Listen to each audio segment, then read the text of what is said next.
Sana Monica Atito, karibu sana. Zipi, karibu. Kemunto Akinyi, walai tuko ndani. Felicitas Mutuku, finally, yes, finally. Happy Clara, finally. Stacy Mutindi, iwake. Rispa Gasheri, karibu sana. Purit Kanana, mambo ni live, yes. Karibuni sana. Overall Ondieki, finally nimeingia, karibu sana. Maria Kwamboka, Maraga ni moto wa kuotea mbali, asante sana. Zipi, finally, iwake. Muhandisi, expiration. Do you know what muhandisi is in English? Muhandisi. Handisi. Muhandisi. Whoever gets muhandisi in English, I'm giving you 1,000. Not Maraga's team. Where focus? Our watu wangu. 1,000 bob. Muhandisi. What's muhandisi in English? Muhandisi. Si mhandishi. Wacha kugoogle, weka simu chini wewe. Bosi najua. Najua. Engineer. Wajasema bado. Dapa. Nipe tu 1,000. Kuna. Nyinyi wote nimerealize huyu amegoogle. Sharon, ujue mhandisi Sharon ajue mhandisi in English. Nani alipata January?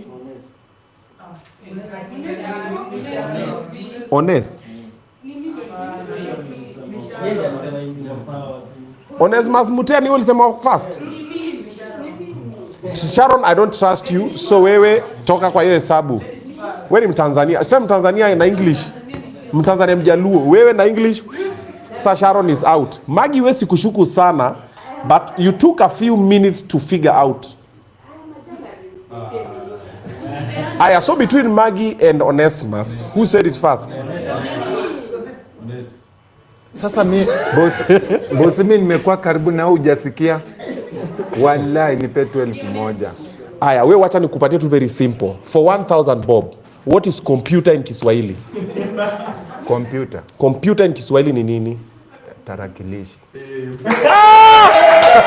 Hey, dapa man. Hey.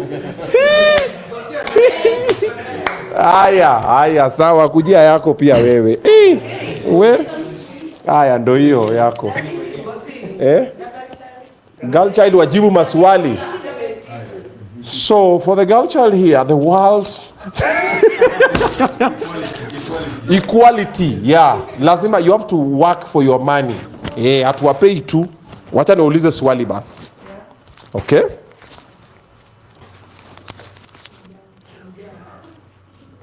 The smallest bone in the human body. Girl child. Skull. Pamela yawa.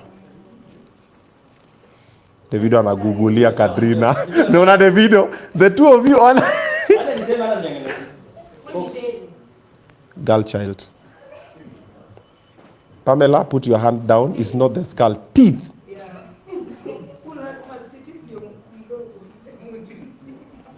Dapper man.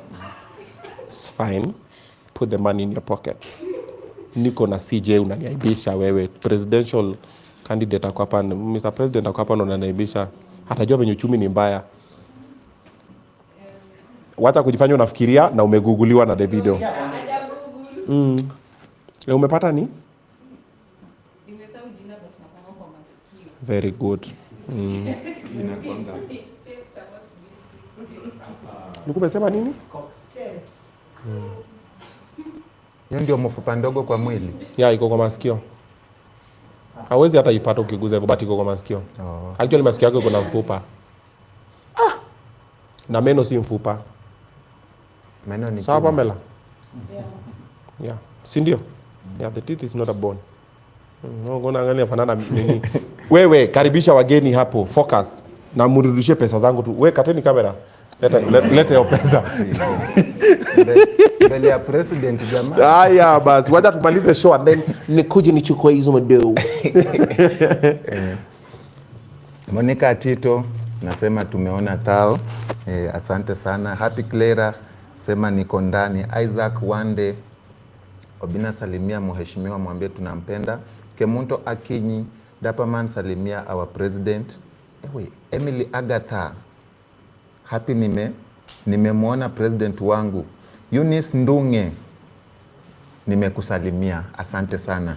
Rispa Gashe, nasema mambo iko right. Brighton Otieno, Mohesh inside the building.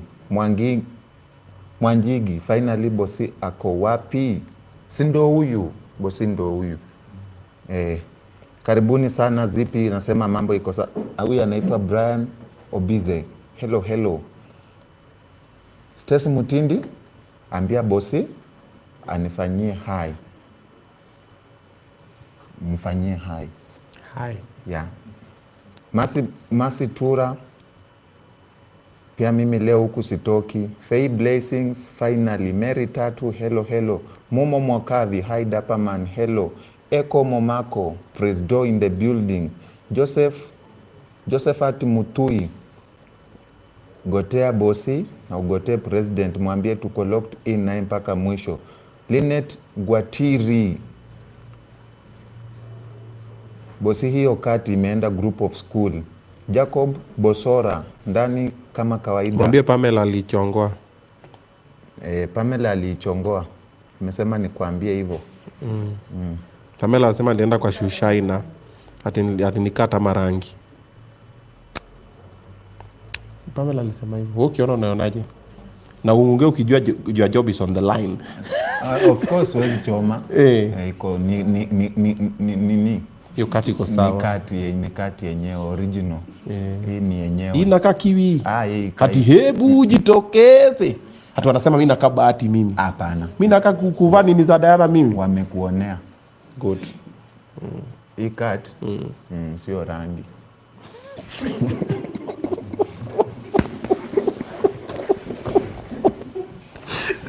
Dapaman, you don't like your job. Hii ni genuine.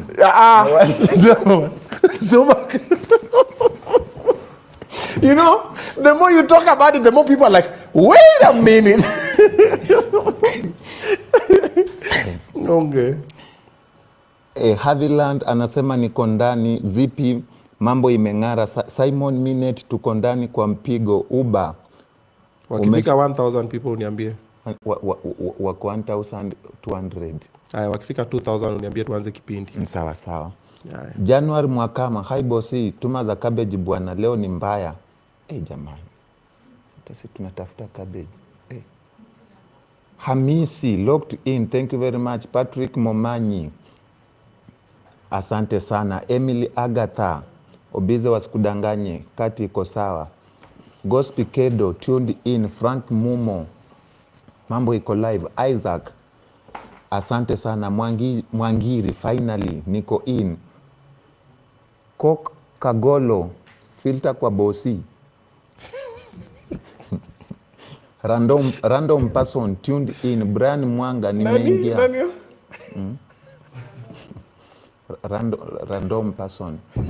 Random person ako in. Linet Gwitiri, Obize awekwe filter.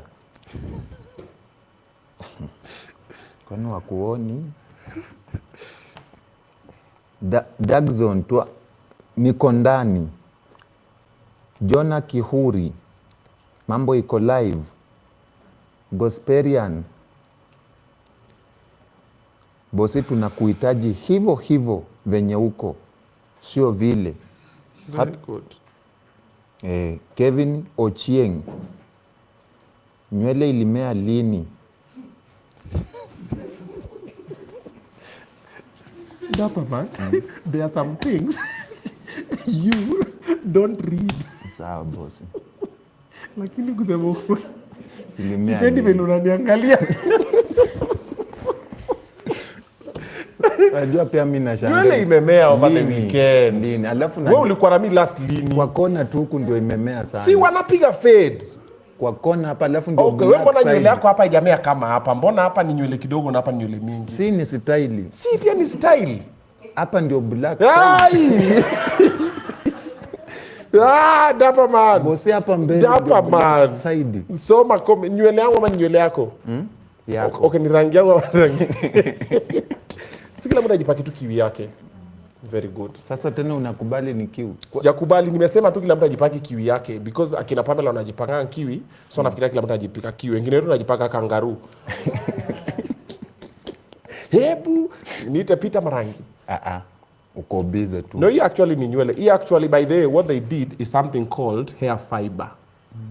So at the edge they put hair fiber. It's not kiwi vya mnafikiria. It's hair fiber. So ni nywele tu ya wa Chinese. Na mwenye alipiga Dapa man focus. Mwenye alipiga cut anajua. Tako group of schools. Hey, mtafanya mimi naingia kwa shower sasa nisimame hivi. Nitoe tena Jordan nirudi Jordan kama last week. Hapana. Iko hivyo, iko sawa. Hamtaki Jordan? Okay. Sawa. Ibrahim Kodom, mwambie niko hapa asinisahau. Bosi wamesema nikuambia hapa usimsahau. Okay. Yeah. Wamefika wangapi? 1,500. Wakifika 2,000 tuanze. Mwambie, call your brother, call your sister. Wanna get to 2,000, then we begin this live, much awaited for. Get to 2,000, yes, 1.5 baba. Si lazima useme 1,000, so 1.5k. 1,500. 1.5k. 1.5k. Haya. Mohamed Muchere, tuko ndani na Aslani wangu. Aslani ni nani? Jonis, lakini hiyo kati yake iko sawa. Chirozi Longa, Chris from Macedonia, locked in. Patricia Momanyi, salimia mkuu na Kisii, muulize tuko ndani, umwambie tuko ndani na yeye mpaka mwisho. Stacy Mutindi, ambia bosi tunamhitaji hivyo. Elvis 78, mambo ni live. Faye Blessings, hapo sasa ndio tunataka. Tunaona wanataka tu hiyo fed hiyo.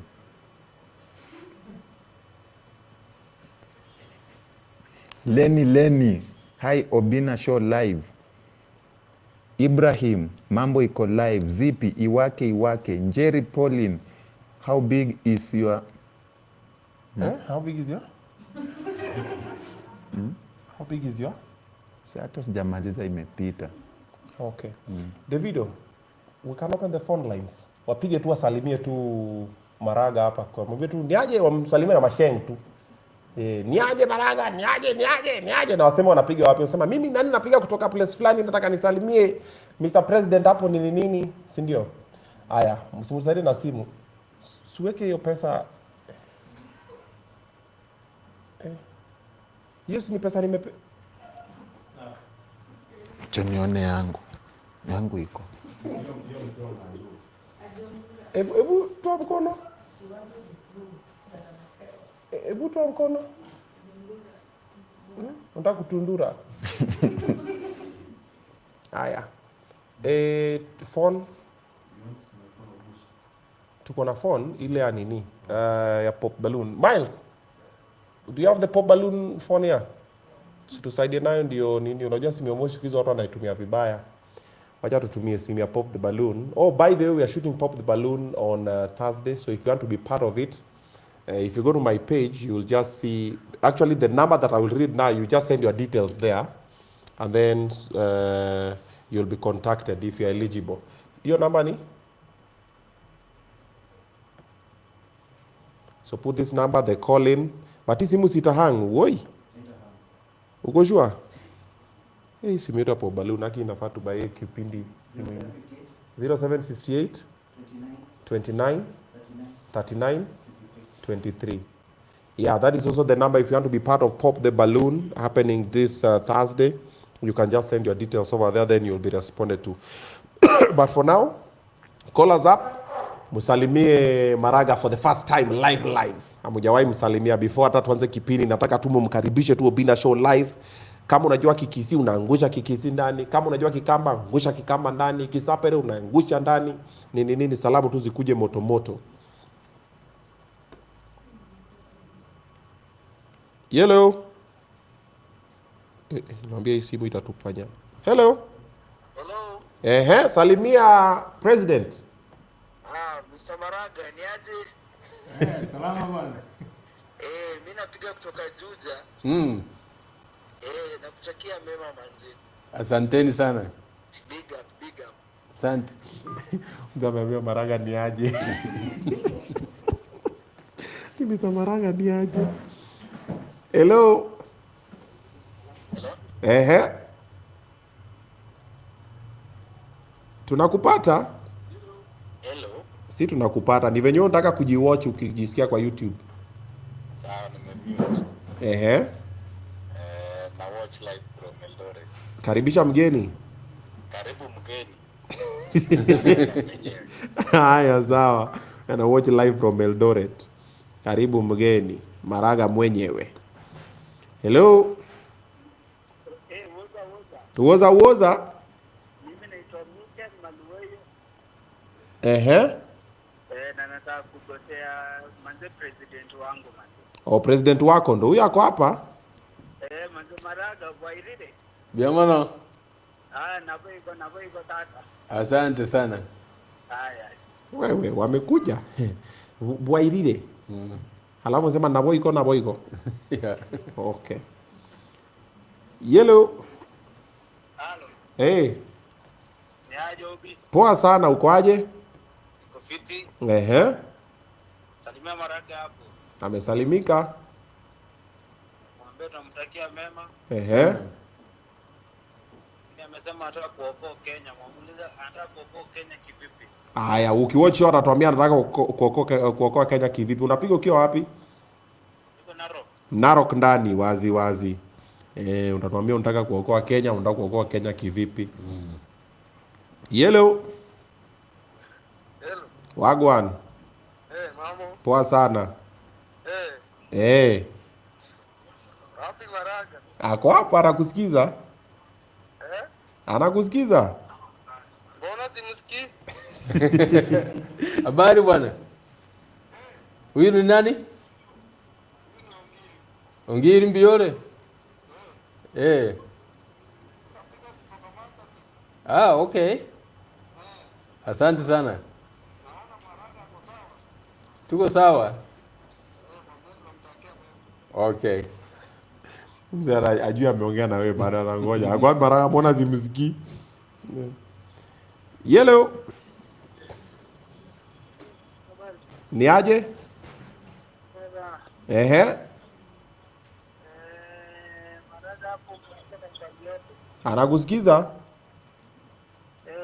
Natumia. Jibu maswali zote kabisa. Ajibu maswali zote? Sawa, unapiga ukiwa wapi? Nandi. Iko chonjo. The government is calling. The government. The government. Hello.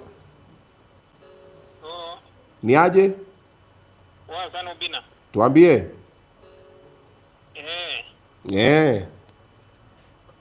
Ongea na mzee. Ako hapa. Amekuja kutoka Nairobi. Uko Nairobi? Salimia Maraga yuko hapa. Hello Maraga. Yes. Wairire Sokoro. Biamana. Tunakutakia mema kabisa Sokoro. Asante. Sokoro ni nini? Sokoro grandfather. Munaenda grandfather Sokoro? Yeah. Okay, that's interesting. Hello. +211. Ni aje? Hello. Mambo. Poa. Nasalimia bosi kutoka Sudan. Kutoka wapi? Kutoka Sudan. Unapiga kutoka Sudan? Yes. Okay. Karibisha Maraga yuko hapa.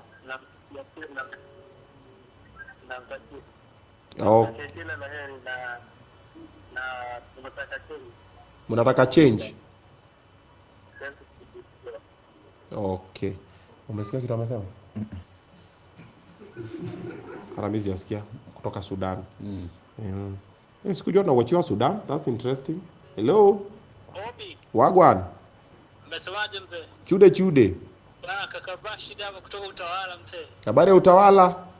Kwema tunakutulia tu tunakufuata mbio sana. Asante sana. Bwana ambia Maraga tuko nyuma yake kabisa. Mko ngangare. Yaani chonjo kabisa. Maraga mbiole. Yamono. Na wakili kwa huo mwaka. Asante. Tochi motwe. Haya. Haya. Ni ukweli Wakisii wamejaa Utawala. Usikia Utawala, usikia huko ni headquarters. Hello. Hello Obinna. Ni aje? Tuko na mgeni hapa. Mimi naitwa Isaac Kanawade. Kutoka Nairobi. Natumia Bwana Maraga. Maraga hujambo? Hujambo? Zijambo bwana. Tunapenda sana haswa hiyo smile yako kabisa. You are always happy. Anapenda smile. Asante bwana. Wewe nakuona wewe. Hata wewe bina bado. Okay. Asante. Okay, I think tukipikizi makosa tutamaliza, bado zinakuja. Alafu the most weird thing, guys, thank you. Simu imehang. So the most weird thing, kuna wale wanatuma please call me. Natuma please call me. Sasa nafanyaje? Kame hang. Weka flight mode. No, sinarudisha tu Miles simu ya nini? Apambane tu. Miles, kuja simu yako jamani. Sasa bosi. In off the hook. Tumefika 1200 na 200. Sema 2.2. 2.2. Okay. Haya. Sasa simu ya Miles, alafu sasa ukaribishe sasa mgeni, sasa ndio sasa tuanze kipindi sasa. Okay. Guys, asanteni mazee, wacheni kupiga jamani. Simu inakuwa moto. Haya, twende kazi. Msaidia kapa kidogo kwanza. Nikusaidia nini? Kiswahili tu.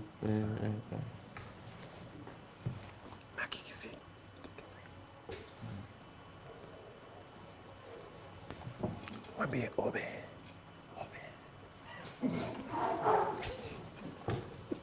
Wakire.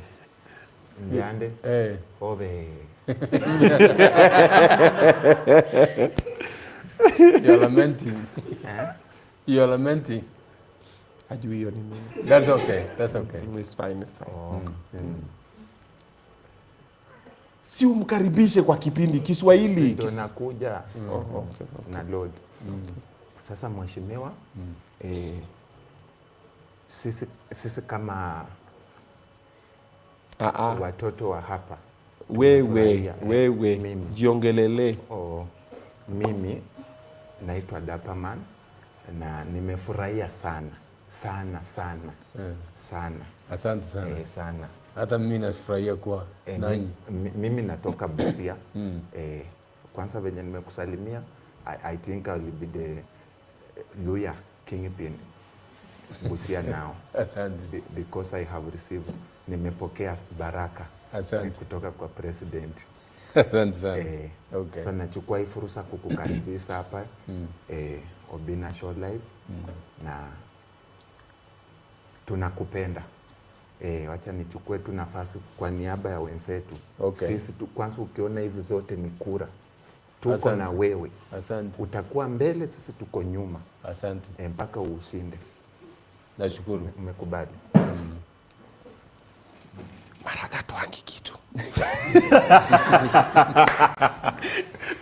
You know, nowadays on the ground any politicians, if you go and you have this ground imesema ni wewe. Sisi tumesimama na wewe president, bora utuangalie tu hapa. Then ukienda the next akuje, mheshimiwa, ground imesema ni wewe. Sisi tumesimama na wewe. Lakini kama tuangi kitu, unafika wanasema haya, sema uende. Na sometimes even that person ananiambia sema uende the one who means well. Yes, sana wewe nakuja kutoa kitu anasema acha tulopatia, lakini mkishani elect TV, I'm coming back to collect everything I gave you.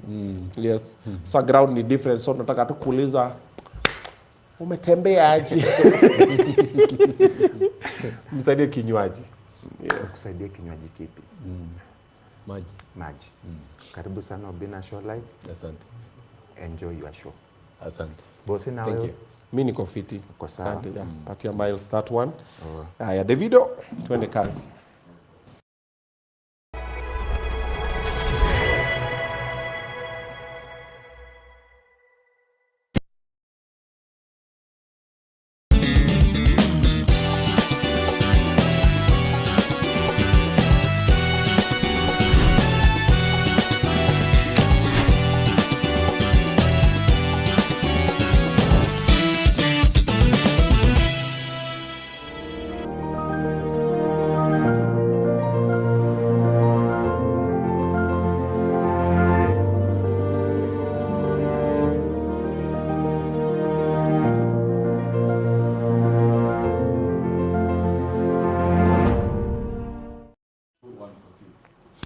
What's up, everybody? Welcome to Obinna Show Live. It's Monday, and when it's Monday, it's time for some educative conversations and entertainment at its best. Chukua bundles, sit back, relax, and enjoy, because some inspirational vibes are about to come your way. And if you don't get inspired, maybe you will get motivated to do better. If you're just tuning in, you've missed a conversation for Mheshimiwa Ajo Mbuta from Kasipul constituency. Mambo ilichemuka huko, akasema ikafika point step down, lakini 2027 anarudi na amesema mapema ndio best. All right, so that conversation, if you missed it, you can catch up with it later, but you're right on time for this one and the next one. After this one, we're having David Wanda and, of course, Georgina. We're going to be talking about Mambo Mapenzi, but for now, we're about to talk about this country, that is Kenya. Definitely, this Obinna Show Live, coming live to you from Samaki on Otharo. This joint and seafood is the best place to experience it. Ample parking space, privacy guaranteed.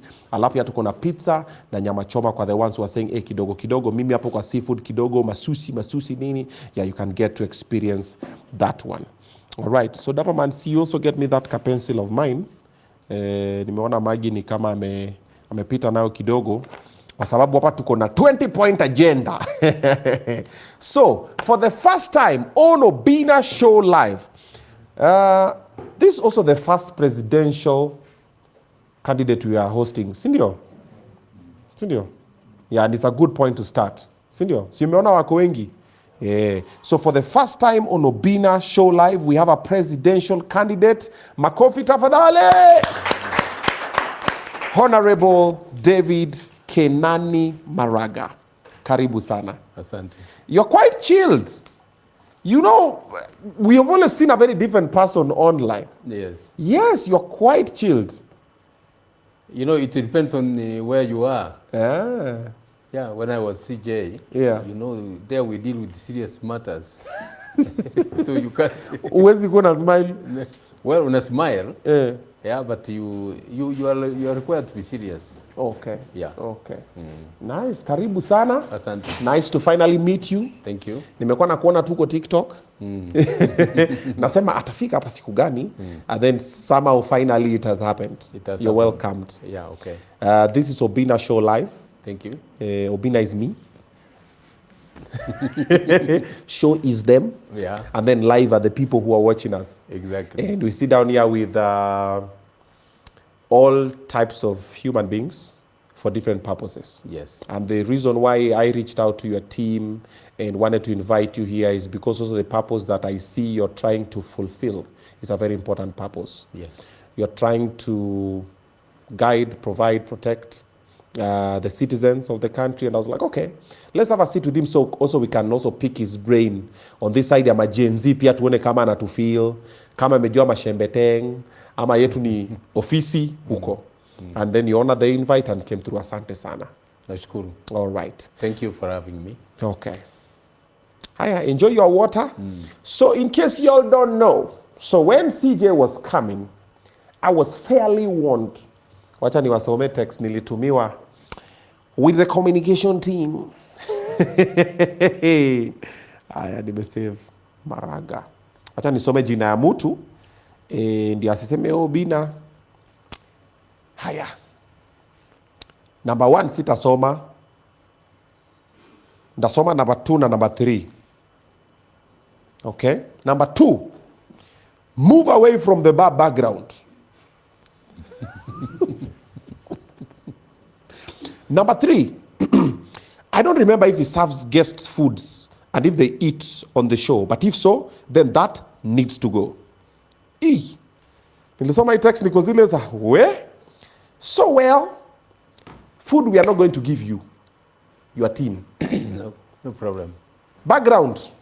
So we didn't really move away from the bar background, but we removed the bar ingredients. Si munaona hakuna kitu? Zile machupa zote zenye zinakuanga hapa zote zikasema zitoke na Dapa manakafanya mambo yake. What's the problem with you don't drink? I don't drink. Your SDA? Yes. So pombe na wewe at 20 nje moja. Why? What happened? Hujai kunywa pombe? Nilikunywa hapo mbeleni. Nilikunywa hapo mbeleni kwa miaka kadhaa. Oh. Yeah. You were a partaker? Sana tena. Busa?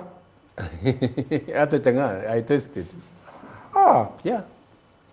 Paka hizi mangwe? Yes. Zile za sachet? Hiyo ndio tulikuwa nayo. Oh. Yeah. Ukiwa kampo, high school, primary, ama wapi? From secondary school, and particularly at Kisii High School. Ulikuwa Kisii High School? Yes. And you were a partaker? Yeah. Oh. How did you get into the alcohol? First of all, when I was in primary school, I was baptized to the Seventh-day Church. Okay. And I was a very good boy. Okay. Then I went to secondary school. I went to Maranda Secondary School. Okay. I found some bad boys there. Okay. They lured me into their company, and I started. Okay. They just say test. Inaanzanga hivyo kidogo tu. Kidogo tu. Yeah. Kidogo ikaendelea. Okay. Then when I went Kisii School for Form 5 and 6, okay, I drank quite a lot. You continued with Injili? I went, nikaendelea na hiyo. Oh. Through university, until I started working, I worked for many years. I decided to get out of it. You are in UN? Yes. Then after UN? I went to Kenya School of Law. Uh-huh. I was admitted onto the role of advocates. Uh-huh. Nikaanza kufanya kazi yangu Nakuru. Na hiyo time yote ulikuwa unakunywa? Nakunywa. Then what made you stop? Najua wakati huo tulikuwa the land registry, by the way, for Nakuru was in Nairobi. So if you wanted to register any documents, you had to bring them here. Okay. I used to bring them and then enjoy myself over the weekend. Unangoja land registry Friday, unarudi Monday. Huku. Yeah, like there was one time I didn't even have fuel to go back. Ulikunywa fuel? Nikaenda Nyamakima. I got some touts. They got me 2-3 passengers who fueled my car, and we went to Nakuru. Oh, wow. It was that bad? Wale wawili wa Nakuru, wawili kuna private? Yes. So pesa yao ndio keka no fuel? Yes. What is the worst ordeal you've ever had with alcohol that you can remember? I was involved in a minor accident. Driving? Yeah. When you drink, I hit on the side of the road and the car swerved. Okay. I was scared. Uh-huh. But what drove me to get out of it completely? I went to Nakuru, the army barracks. Uh-huh. We drank there until around 2 a.m. On the way home, I was going to my home. My home is past Nakuru if you are going towards Kabarak. Okay. The following morning, I couldn't recollect how I got home. But ulikuwa home? I was at home. But the last time you remember, you were drinking at Kabarak, at the barracks. At the barracks. Yes. And I said, look, I would easily have died. The car was okay? The car was okay. You were okay? I was okay. Ulifika ukalala? Yeah. Your guy again coming you home. Yes. So that is when you got up, you were like, I could have died. Let me leave. Yeah. So you stopped on your own volition? I stopped on, of course, I was being urged by my wife. I used to get home at around 2 a.m. I say, tell my wife, I want some food. She would ask whether you want dinner or breakfast. Yeah. So that's the kind of life I led. Okay. So you're like, I'm not going to have this anymore. You just stopped? Yes. Just like that? Yes. On the 1st of January 1991, I went to church, and I've never looked back. So I'd of course tried so many times. You know the New Year resolutions? Yeah. You make a resolution and say, this coming year, I'm going to stop drinking. I would even tell my friends, by the second, third day, you're again drinking. Muko happy? Okay. Yeah. So since January 1st, 1991 until today? Yes. You haven't, so that's like 34 years? Correct. So when I was turning 1 year old, ulikuwa unacha pombe? Nilikuwa nimeacha kabisa. Oh wow. And you've never been tempted? No. Haujaonanga vile nilila kanga? No. 18-year-old. Oh, wow. So there's a lot of people who are struggling with addiction, not only of alcohol, but also of substances, also from cigarette and the likes, bangi and the rest. What would you tell them that would make them change and stop? Because I know it's not easy. Yes. Yeah. Pray over it. Okay. Get determined. Okay. Say, look, this I have to stop. Okay. I have to stop. Don't even, you just tell yourself you have to stop. Okay. You pray over it, God answers those prayers instantly. Okay. When you mean it, when you determine and mean it, God answers that. Okay. And you will stop. Just like that. All righty. Pray over it. Yes. If you sleep, sometimes you can start and again you have slipped back. Okay. Continue praying, you will get out of it. Okay. All righty. There you have it from the president himself. Pray over it. Kumbe atumiangi pombe, hataki kuona pombe around him. Lakini ilikuwa pateka. What was the thing about the alcohol being in the background? What's the issue with that? It will give a wrong impression. Oh. That I've come back to the bar. But you admitted to the bar. That's a different bar. When they were admitting me there, I was still a partaker. Anyway. Yes. Yeah. Okay. So you were born and raised in Nyamira. Nyamira. Where exactly? Bosose. Bosose. Yes. Okay. And I went to Sironga Primary School. Sironga. Sironga. Yes. Okay. Primary school. Okay. From there, I went to Maranda High School. From Maranda High School to Kisii High School. Then to University of Nairobi. Hey, your life has just been... Ulikuwa chopi, eh? We na kitabu, you are not playing with it. How was your background like, family? I came from a very poor family. By the way, I didn't go to standard 1, standard 2, standard 3. My father couldn't, there was no fees. For standard 1, 2, and 3? Yeah. So uliingia 4 direct? I went to standard 1 in the morning. I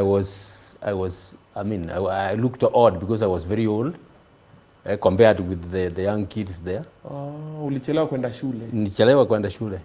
So in the afternoon, I just walked to where my age mates were. Yeah. When ulijiadmit class 4? Yeah. Umepelekwa standard 1 unajipeleka class 4? No, class 3. Class 3? This is third term. Oh. Yeah. Those days they were not very strict. Okay. Yeah. Ulishikanisha kitu kweli? I had a lot of hapa 1 na 2 ndio kuna abakada. Yes. Sema A for apple. Wewe ukiingia huko sasa ukapata washapita hizo. Yes. But you still figured it out and went to Maranda. Yes. Okay. Parents, they were impressed with your academics? Oh, well, they didn't even understand what I was doing. Oh. My parents didn't go to school, but they wanted me to pass. Okay. Yeah. Okay. So that's how it started. Siblings? Siblings, I'm the second last one. My elder brothers are there. Okay. And the sisters. Okay. Some are deceased. Okay. Yeah. The only one doing law is you? Yes. Wengine wameenda biashara na mambo mengine. Oh, waliangalia law wakasema hapa kidogo. Yes. University of Nairobi. Yes. Which year did you come to UN? 1974. Yes, I left in 77. Okay. How was it? Had you been in Nairobi before? I had been. The first time I came to Nairobi was in 1967. I came to visit a friend. Okay. We went to Latema Road. You know Latema Road? He took me to a hotel there. Then we went and I saw a waiter carrying so many plates. Nani nyama, nani mbuzi, nani. I said, wait. And some people were saying, Mimi Kondo. I was amused by that because I had not heard that. Oh. Yeah. Oh, okay, okay. So this time you're coming to UN is like the second time? Yes. So culture shock si kubwa sana? Haikukuwa kubwa sana. But you know, you go to university, you are told you wake up at this time, you go to the dining, you eat. Yeah. Then and you find very many things you have not seen. I went to the dining. I had eaten bread, and I knew about it. So I saw some some things on the table. I asked what this is. I was told this is marmalade, and this is jam. So, and testing, you have layers of each. Oh, so you are testing Nini for the first time. For the first time in UN. Yes. Marmalade, like jam. Yeah, marmalade and the jam. Kisi, Nyamira kuna jam. Haikukuwa kwangu. Oh. Oh wow. Okay, Yeah. that's interesting. Okay. Were you in any leadership role in UN? In the class. School politics, nini, haukuwa kwa hizo? I mean, school Just politics. Student leader, nini? No. Oh. No. Yeah, but You are silent student. I was a class representative. Oh. Yeah. Sports? Sports, I used to play rugby in Kisi school. I got injured. Oh. Yeah. Rugby. Yes. I mean, Yes. mwili ya rugby tumejua. You're playing rugby. Yeah. Were you like a good rugby player ama wala kujaza team? Well, sio kucheza. I was a good one. Eh. Yeah. Ukakuwa injured wapi? Mgongo. Mtu alikugugu. Yeah. Oh yeah. But ilipona. Ilipona. So ukaachana. But what scared me, a friend of mine was playing hockey. Yeah.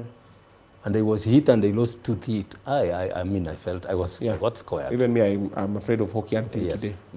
Oh, so only rugby is what you played? It's what I played, yeah. Ukaumia ukachana nayo. So since then hujaicheza game ingine? Game ingine, I mean, after this is now, after you have after university, Yeah. you go to the gym. Okay. I play squash. Yeah. Oh, okay. What do you do for fun? For fun. Yeah. When? Let's talk about when now you started practicing law. University, there's a lot that can be done for fun. Now when you're now a legal practitioner. Yeah. Yeah. A legal practitioner, we used to drink. Okay. You go and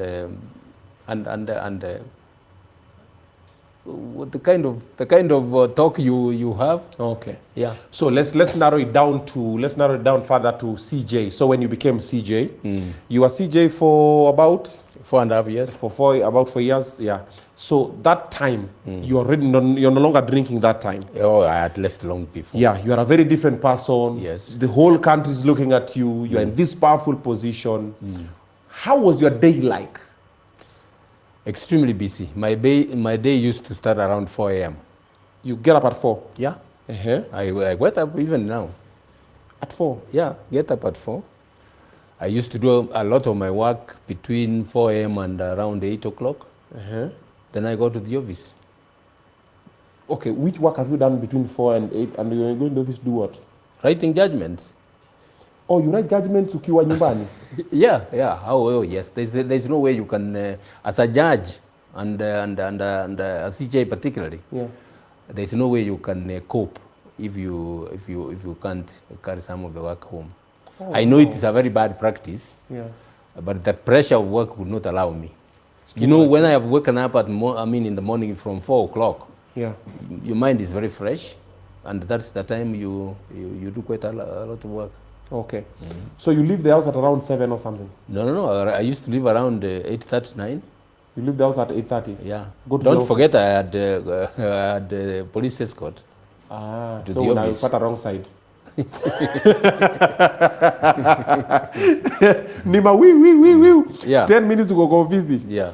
Yeah. You get in, what now happens in the office? I get in if I'm going to court, if I have court cases that time, I dress up and go to court with my colleagues. Okay. If I have no court work, I used to have appointments, so I could get people waiting for me. Okay. Some members of staff. Okay. And even some members of the public. Yeah. There's always something to do. Yeah. You leave the office at what time? I used to leave the office around 5-6 o'clock. Yeah. Go home? Yeah. So around this time when you were CJ, what were you doing for fun? Did you even have time for yourself?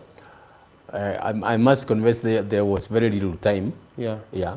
But I used to hang around with friends. Okay. Yeah. Okay. So the role of a CJ, so far now since you've been there, would you do it again? Or is it something like, hey, Miss Taki? Well, because of my age, I can't be allowed to be a judge now. You know, I mean, as a judge, you serve up to 70. No, if your life was to be taken, Yeah. to relieve. Oh, I would love to do it. Or you would love to do it again? Oh, yes, yes. Okay, okay. And I don't know if this is the right term to use, but let me just use it. But I'm using it in a safe meaning.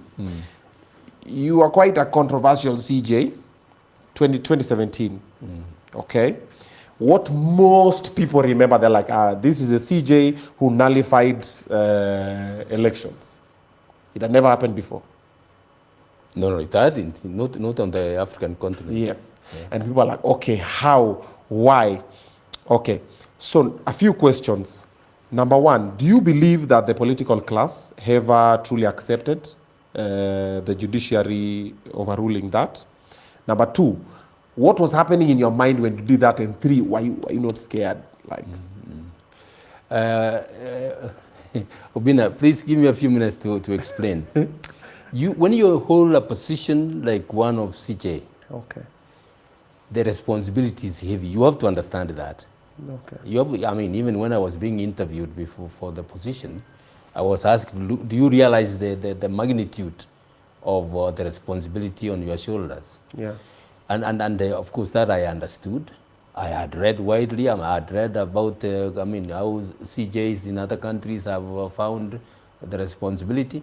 yeah, And I knew that, I mean, when you are a CJ, the decisions you have to take, which are for the good of the country, and you have got to be prepared to take those decisions. okay, Now come to 2017, we are faced with the presidential petition.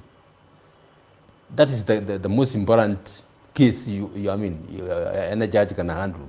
As a CJ, that's a case I could handle.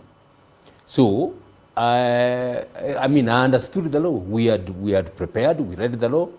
You know the Constitution requires that for,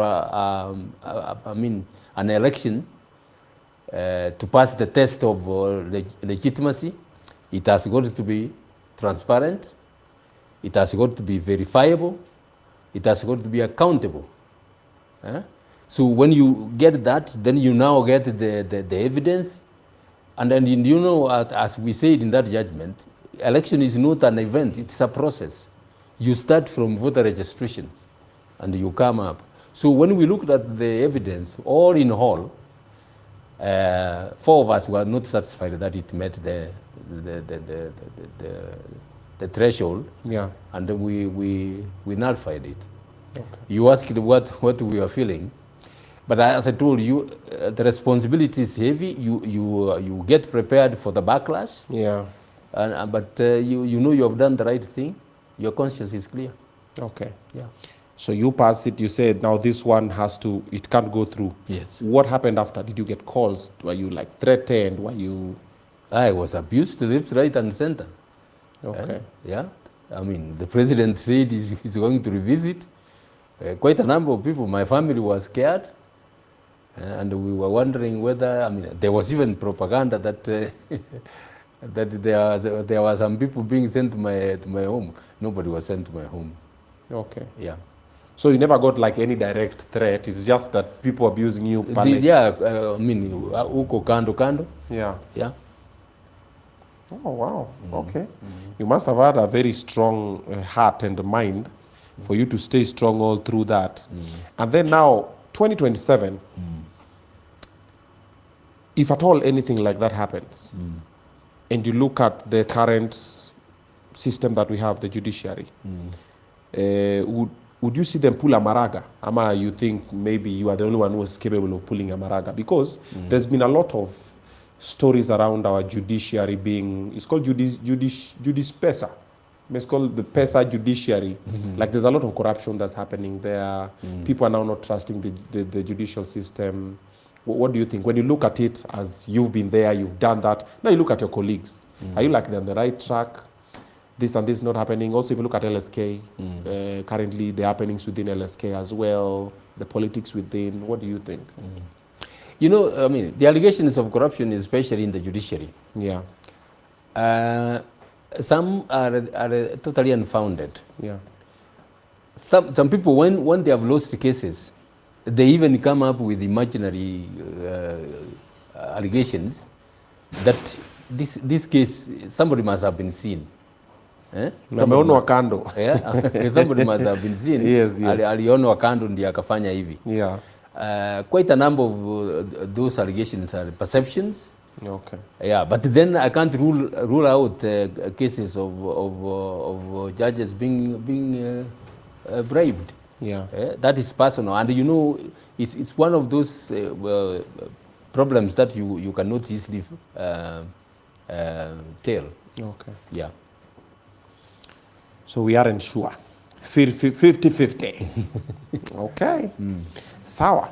Now, before we come and talk about the green movement, I now want us to talk about the country kidogo. Okay. So you being a Kenyan citizen, born, raised in the country, well-traveled, well-educated person. Now, when you look at our country, let's start with as a citizen. Then now we come as a learned friend. So as a citizen, are we doing well? We are doing very badly. Okay. We are doing very, very badly. Okay. I mean, when you even go to the supermarket, Okay. you can see people have pieces of paper. Some have even a calculator. They want to when they pick an item, You add it. they add it to see whether or not it doesn't. Within the budget. Yes. Yeah. I have seen some. You actually even put back some of the items they are picked from the shelves, Okay. because it has gone beyond what they have. Okay. So it's very bad. When you go back to the countryside, people have no money. People have no money. Yeah. Yeah, it's very serious. Okay. The president did a State of Nation address a few days ago, Yeah. and he spoke about a lot of things. Did you pick any good things from it? You know, the president talks literally over utopian Kenya, which is not the reality of Kenya. Okay. He talked about the inflation coming down. Inflation has come down. It has come down. That admittedly it has come down. But the ordinary mwananchi doesn't feel it at all.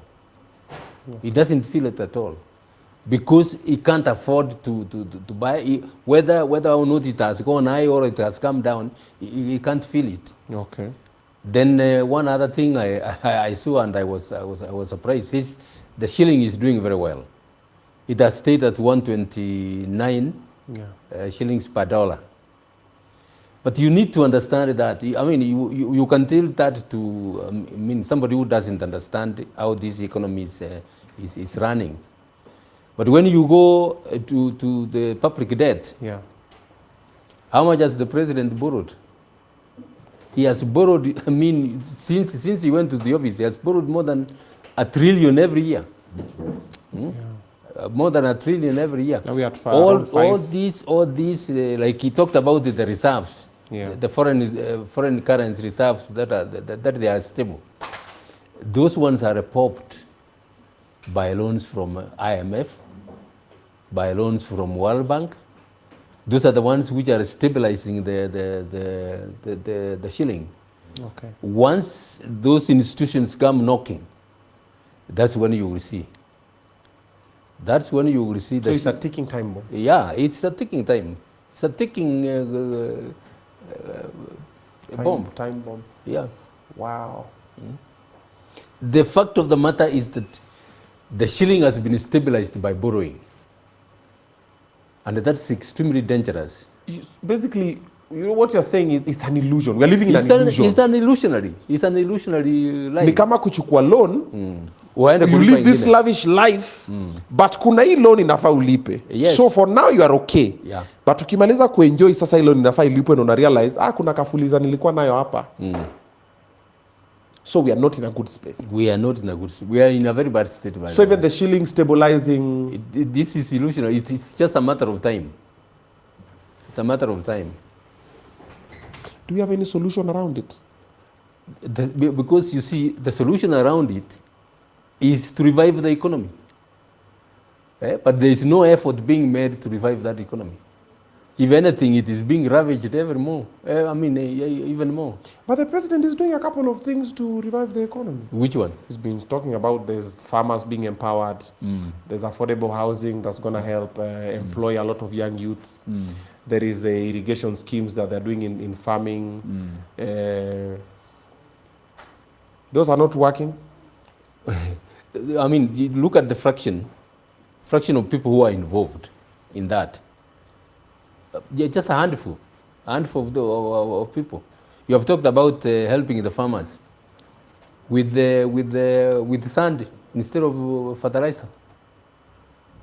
That was one case. That was one situation. Look, I mean, you go to the countryside. You need to go to the countryside and see how the farmers are suffering. Okay. Yeah. Okay. Is there anything that the Ruto government is doing correct? Borrowing. It's not borrowing correctly. It's just accumulating. It has the appetite for borrowing, and that is creating a lot of problems. I mean, Obinna, you live in Kenya. Have you had anybody sick from the family or a friend and taken him to hospital? Yeah. And you see what you go through? Yep. Yes. Can you say that it's doing well? No. Before Ruto removed the NHIF, at least it was operating. You would go to a hospital and you know that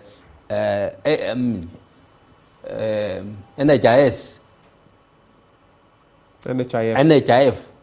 will pay this fraction. Yeah. If it is admission, it will pay this fraction. Then you are prepared and you go and you are treated. Go to hospital these days. You go for the doctor asks for some tests, blood tests, and even simple tests. You are told SHA doesn't cover this. SHA covers only a fraction of the admission. Yeah? And then there are so many things. It is not working. It is not working. So you are not even supporting SHA? All that required to be done, Obinna, instead of paying 111 billion shillings to SHA for doing nothing, it just required to revamp. Fine-tuning of NHIF? NHIF, there was a bit of corruption in that, admittedly. That is what should have been dealt with. And it would have continued to serve the country very well. What do you think of affordable housing? Affordable housing, it has already a few scandals about who is going to be allocated, who are being allocated with those houses. No, forget the allocation. In affordable housing in itself, is it a good thing? Because we've been having a lot of people speculating, that people are saying it's no, that people are saying it is, that people who don't know what it is. I just hosted a Joe Mbuta here. He was running for MP Kasipul before this convention, and he's supporting two-term. And he was saying how affordable housing is good, it's revamping the housing sector. Yeah. Talk to the business people, business community. Okay. Those who sell steel. Steel is being bought from one farm. Those who sell cement. Cement is being bought from just a few of those. It is not being spread across the board so that everybody can get. That's what you call fairness. Now, there are even quite a number of legal issues that they are going to deal with. Part of the land which has been taken belongs to county governments. Are they going to be paid compensation? Some of the people who are now, this is a taxation. Some of the young people, I've met quite a number of them who have mortgages. As at the time affordable housing scheme came, they had already taken mortgages, put themselves apartments or they are building somewhere, and they are in a total mess. So there are quite a number of challenges. The idea itself is good, but the way it is being implemented. Okay. The way it is being implemented is not the right way. Stadiums. the stadiums, the stadium. I mean, I mean, Kenya is a sporting nation. Yeah. We need stadiums. They start, and you know, I mean, within no time it has stalled. Why? Because of the cost element, the exaggeration of the cost. It doesn't move. Okay. That's why you have seen so many of them have been started and they have stalled. So that is like I mean stored money. Okay. Yeah. So those projects, I mean, you know, I was listening recently to the programs they come up with. They say, look, we want to use technology. A very good idea. But you go into the details on how it is being used. Then you know now that's where the problem is. That's where the surprise is. Yes. The president, I think about a week ago, was doing his Ukambani tour. Spoke about rain, water. Heard the story. Tuhitaji mvua, tuhitaji maji. And he spoke about now water conservation and harnessing the water when it rains, of building of dams and stuff like that. Water bodies, basically.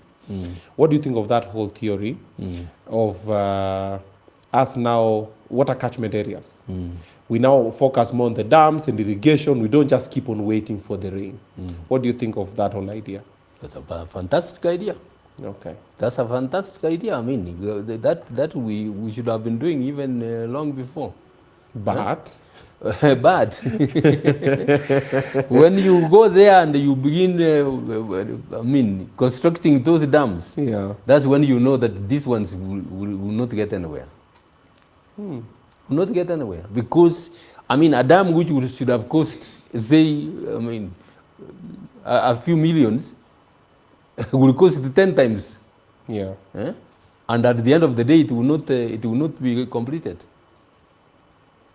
The problem is in the implementation. The ideas sometimes are fantastic. Nice. Execution? Execution, that is where the problem is. Okay. That's where the problem is. And that's why I have said, my main issue I will deal with as president is to deal with corruption, particularly budgeted corruption. Kenya is a rich country, Obinna. Compared with our neighbors, Kenya is a rich country with brilliant people. Okay. It just seal the what? The loopholes. The leakages. Wastage in government and the corruption. And we will have money to deal, I mean, to put into education, we have money to put into health. Okay. Yeah. So, let me get this straight. You are CJ for about 4.5 years. You've done law for about 40 years, maybe? Yes, I got out of university in 1977. Okay. Yeah. So about 40 years. Okay, around there. And when you retire from being a CJ, you're given like a very nice care package. Okay? You have your things are happening, maybe your business are happening here and there. Why do you want to be president again? Good question. A very good question. Yes. I had never, I mean, aspired to be a politician. Okay. Because we can't all be politicians. Yes. I mean, some people have got to do other, we have, I mean, people have got to do other things. Okay. When I watched what happened in 2024 last year. Okay. The Gen Z. The Gen Zs. Oh. The Gen Zs being shot like rats. I mean, I got shocked. I was shocked that as a country we can do that. Huh? Okay. What were these young people complaining about? The finance bill. The finance bill. Instead of listening to them, you go shooting them. Then, after a short while, you're being told, look, shoot them on the legs.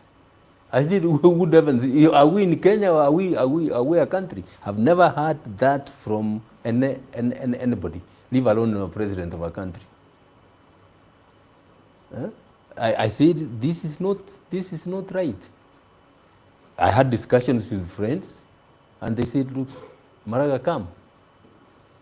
Come and run. Okay. I mean, they know I'm firm.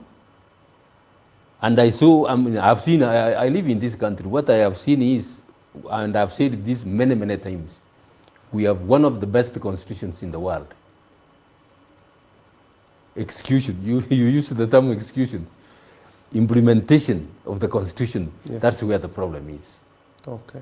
Even when you are, if you are dealing with education, education is a constitutional right for the children. Set aside money, get facilities so that the children can go to school.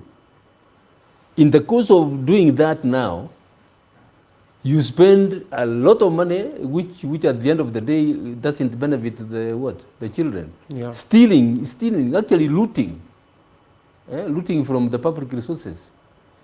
And that's what stalls everything. That's why I told you that if we can deal with the budgeted corruption especially, this country will run its affairs very well.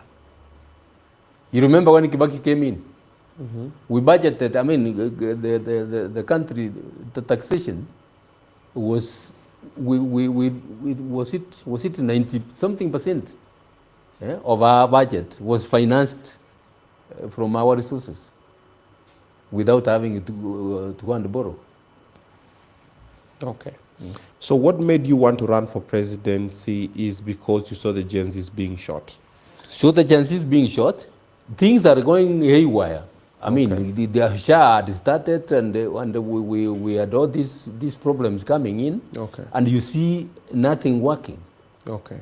And my feeling is, all that Kenya requires are two important things. Okay. Two important things. Get everybody to obey the law, starting with the president himself, because the president is not above the law. Some people have a misconception that the president is above the law. The president is the law. You don't become the law. Yes. Obey the law. You will deal with impunity. Anybody, starting from traffic offenses, you know that if you are going to overlap and you are caught, you are going to be punished. And in some countries, the fines are heavy. The police fear the CCTV cameras than they fear the police. The people fear CCTV cameras than they fear the police. Enforce the law. Okay. You will deal with impunity decisively. After that, deal with corruption. Okay. Deal firmly with the corruption. And the country will, everything else will fall into place. With proper management, everything will fall into place. Of course, there are very many other things one is going to address. But if you start with those ones and deal with them, you now go to institutions. We have institutions. You have people in some institutions who are least qualified to man the positions they are manning, and as a result, service delivery is very poor. Okay. You get the right people in the right place, and the demand results, and things will move on well. Okay. You've spoken about impunity. Our politicians, including the CJ, going wrong side on the road to avoid traffic jam. Is that impunity, or that is the rule of law? There are some essential services. Yeah, we have ambulance, fire, and police when there's an emergency. Yes. I'm talking about Waheshimiwa, my MP, my MCA, my governor. We wing themselves out of traffic, wrong side, nini, ndio afike penye wanenda haraka. is that according to the law, you are a practitioner, you are a student of the law, you've implemented it. Is that right? It's not right. Okay. But because of the, how many presidents did you have? No, I'm not talking about the president. I'm talking about the others. Yeah. MPs and governors and the rest. First of all, if you go and ask the senior police officers, they will tell you that those people are not even entitled to that kind of traffic clearance. Yeah. No. So if I quote to the best of my recollection, it's only the 3 heads of government and the very senior army officers. They can't get to more than 5 or 6. Okay. Yeah. And of course ambulances and fire brigades. Yeah. Yeah. Because in I think, was it a week ago, we had Eugene Mbugua had blocked some Mheshimiwa who was trying to pass on the wrong side of the road. Then also Larry Mado also had a situation with some Mheshimiwa as well. And Nani Boniface Mwangi has been having same with the Mheshimiwas as well. So wakifuata wrong side na wablock hakuna penye watakupeleka, si ndio? You will have a confrontation. Hiyo ni sawa, lakini hakuna legally. Yeah. No, it's not. It's not legally. It's not right. Okay. Yeah. Copied.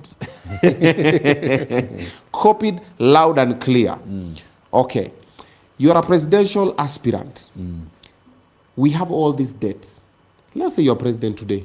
How are you sorting our debt crisis? That's a huge problem that will have to be faced. Okay. First of all, we can't continue borrowing. We can't continue borrowing because right now, we have reached the latest statistics I have is that we are spending more than 70% of our GDP servicing debt. Okay. 70%. Huh? And what some of these loans you are paying, there is really nothing to show for it. Tunalipia watu deni zao. Tunalipia about watu deni zao. So what the first thing I will deal with is to get what we call to have an audit. An audit of our debts. Of our debts. Okay. Get those financing institutions and see whether there is a way you can restructure it so that you are left with a little more money and do other things. Okay. Yeah, and restructure the loaners and see what you can do.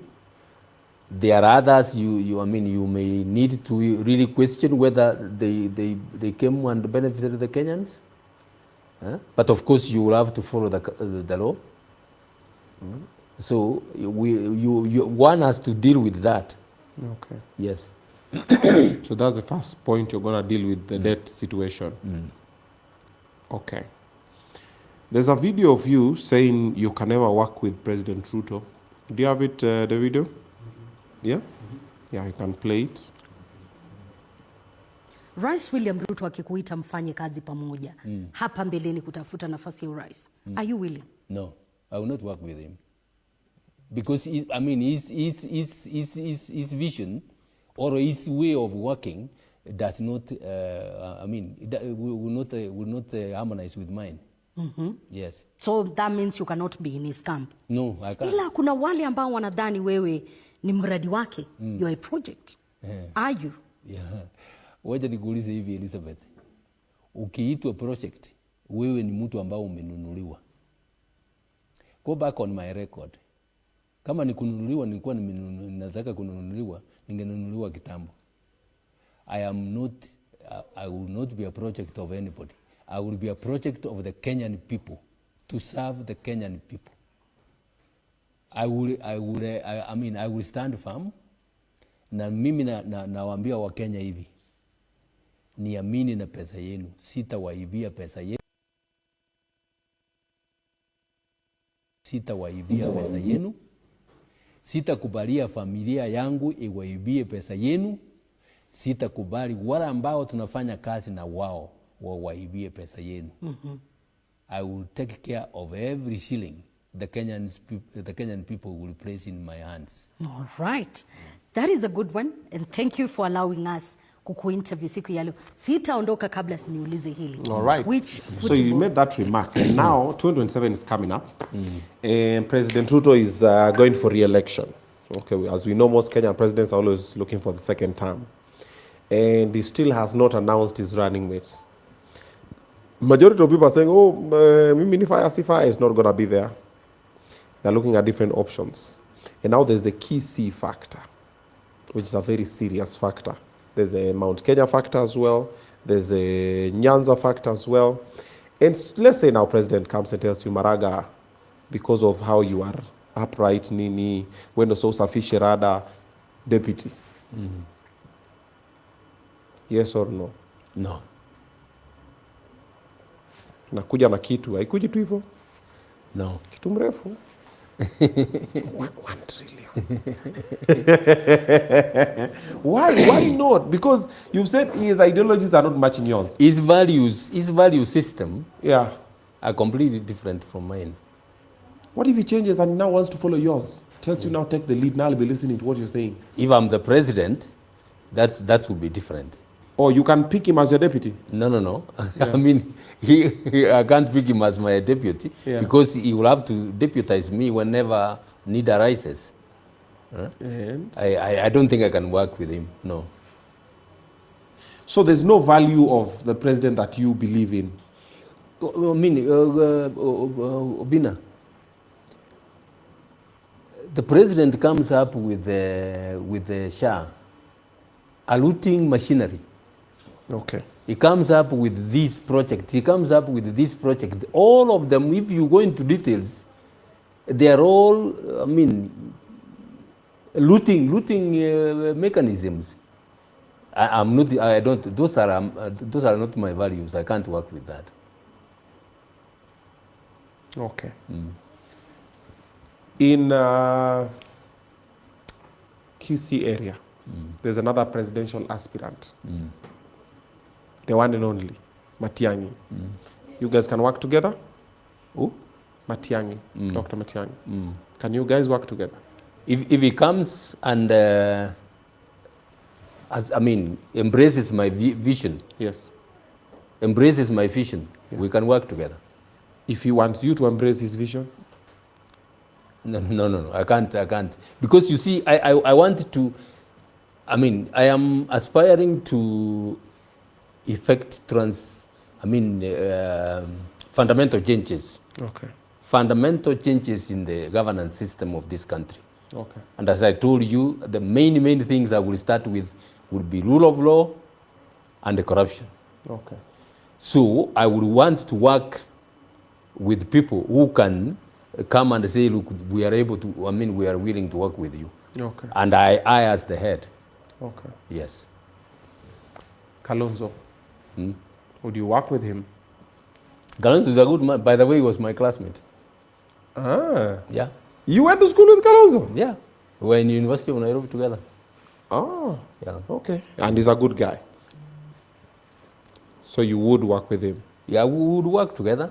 Okay. We will agree, of course, as I told you. If we are to sit together, we will agree and say, look, this one we can't. There are some irreducible minimums. Okay. I can't go beyond. Okay. Yeah. Okay. What of Rigiji? I've said, without going one by one, what I want to say is this. I want to work anybody who is willing. Okay. To embrace my vision. Okay. We will work together. Even if it is Kalonzo, and if he doesn't embrace my vision, I'm sorry, we will not work together. Okay. Yeah. But Ruto, even if he wants to embrace your vision, hapo bado ni tricky. From his record, no, I can't. Okay. I also saw there's a time people are saying you don't have charisma, and then you... Do you have that video where he pulled a charisma? Yuko mali hapo. So he was told you don't have charisma. He pulled a charisma. He drove that I video. understand some of you have been saying that I don't have charisma. I have a surprise for you. Don't you disrespect Maraga, my guy. Wewe. Thank you. Thank you. I understand some of you have been saying that I don't have charisma. I have a surprise for you. Don't you disrespect Maraga, my guy. Wewe. Thank you. Thank you. Okay. First of all, who came up with that genius? That was some genius level of thinking. Yeah. For whoever came up with that, who was that person? No. There's somebody who introduced me to him. Yeah. And I said, okay. I remembered immediately that some people were saying I have no charisma. I pulled him and said, come. So now finally you have charisma. Yeah. But is he here with you today? Mama, today you came here with no charisma. You know, Yeah. I mean, what is the definition of charisma? Wanataka mtu anaweza enda maandamano. Mtu wako akiongea hivi audience anasema, "Wa mama fire!" Msikia fire.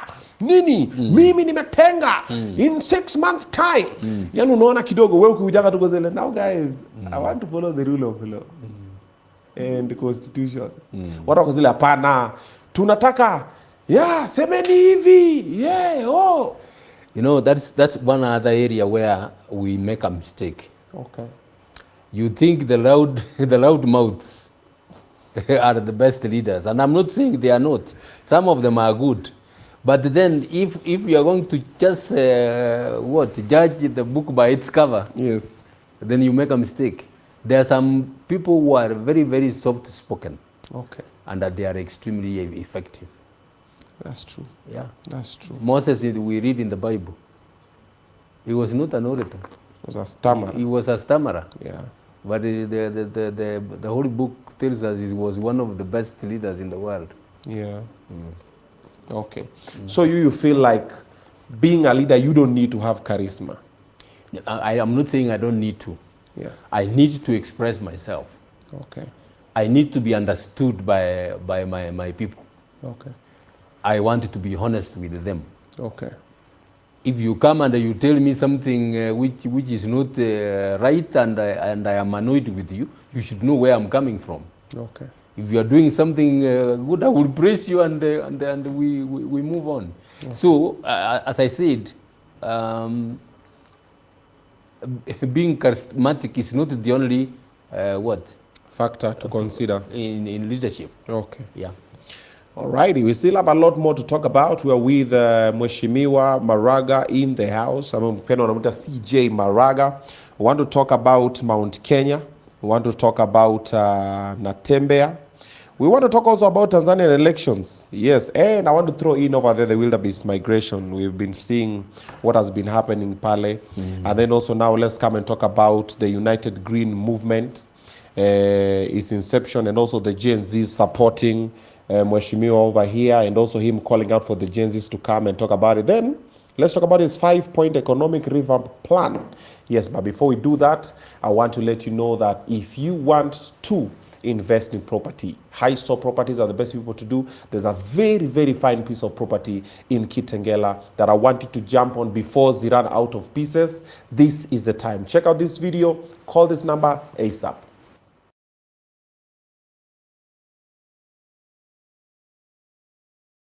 So guys, we are in Kitengela and we are starting something very beautiful, something that we've not done before. Look at it. We are selling a project that has got an Olympic-sized swimming pool, a beautiful school next to us, and just look behind me. We have a beautiful clubhouse. What we've done is we are still on the ground. Look at the kind of houses that our customers have built. Yeah, wonderful houses. This is a new customer building, and about 85% of clients have built. Just imagine that 2.49 can give you a gated community with a clubhouse and a school already operating within the community, and the beacons are clear. Come on a piece of this. What will you be waiting for at only 2.49? And this can only be from Hyso Properties, Culture of Trust. This is called Palm Ridge by Hyso Properties, and it's wonderful. God bless you.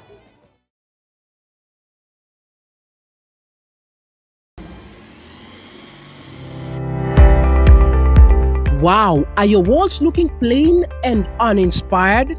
Transform your space with premium wall panels, elegant marble PVC with stunning backlighting, and modern floating TV stands. All designed to give your home a luxurious, timeless finish. At Mr. Frames Kenya, we offer top quality designs at unbeatable prices. Whether you're going to a classic or modern look, we've got the perfect solution for your home or office. Call or WhatsApp us today on 0705 759 102 or connect with us on social media. Mr. Frames Kenya. Mr. Frames Kenya, where style meets affordability.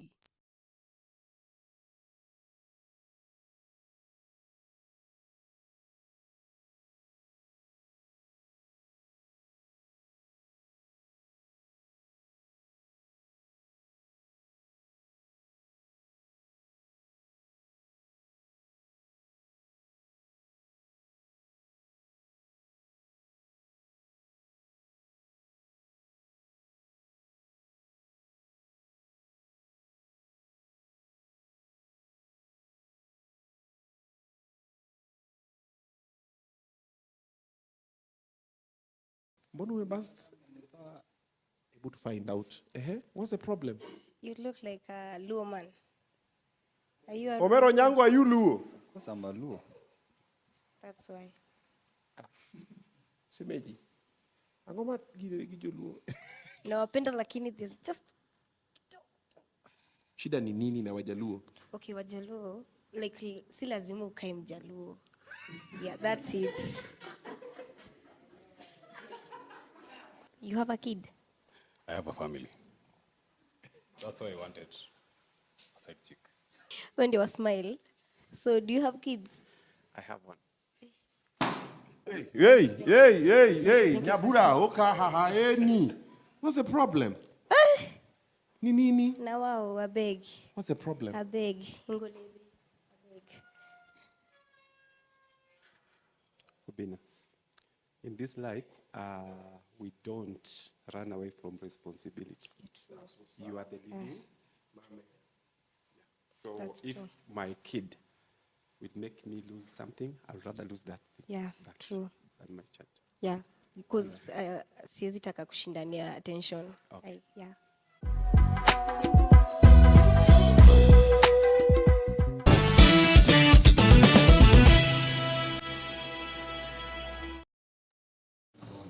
All right, welcome back to Obinna Show live. Yep. So we're having a conversation with CJ Maraga. Hey, na mambo imechumuka pale online. I'm seeing some of your comments there. Sijui tufanye poll. David, unajisikiaje? Tupige poll. Sasa tuweke poll gani? Maraga versus Ruto. Ndio hiyo sasa. Pandisha. Yeah, pandisha hiyo sasa. Tuweke 2027. Ama tuweke if Nini was to be hosted today. Yes. How much tuweke 2027? Today? Okay. Tuwe now today. Yes. Ibu weka today. Alafu tuweke sana Maraga versus Ruto. If elections are to be held today. Which side are you at? Unahesabika ukiwa kipande gani? Okay. Let us know. We are putting the poll there. Ingia pale, piga kura yako, kumbuka kura yako siri yako. Kura yako, haki yako. Yes. All right, in case you don't know who we are having in the house, you're having CJ Maraga. Davido, you have that video for nullification of the Supreme Court nullification. Yes, niweke hiyo video so they understand who is in the house. Yeah, because wengine wamesahau tuwakumbushe ni nani yuko hapa jamani. The presidential election held on 8th August 2017 was not conducted in accordance with the Constitution and the applicable law, rendering the declared results invalid, null, and void. Number 2, a declaration is hereby issued that the third respondent was not validly declared as the president-elect and that the declaration is invalid, null, and void. Third, an order is hereby issued directing the first respondent to organize and conduct a fresh presidential election in strict conformity with the Constitution and the applicable election laws within 60 days of the determination under Article 143 of the Constitution. Regarding costs,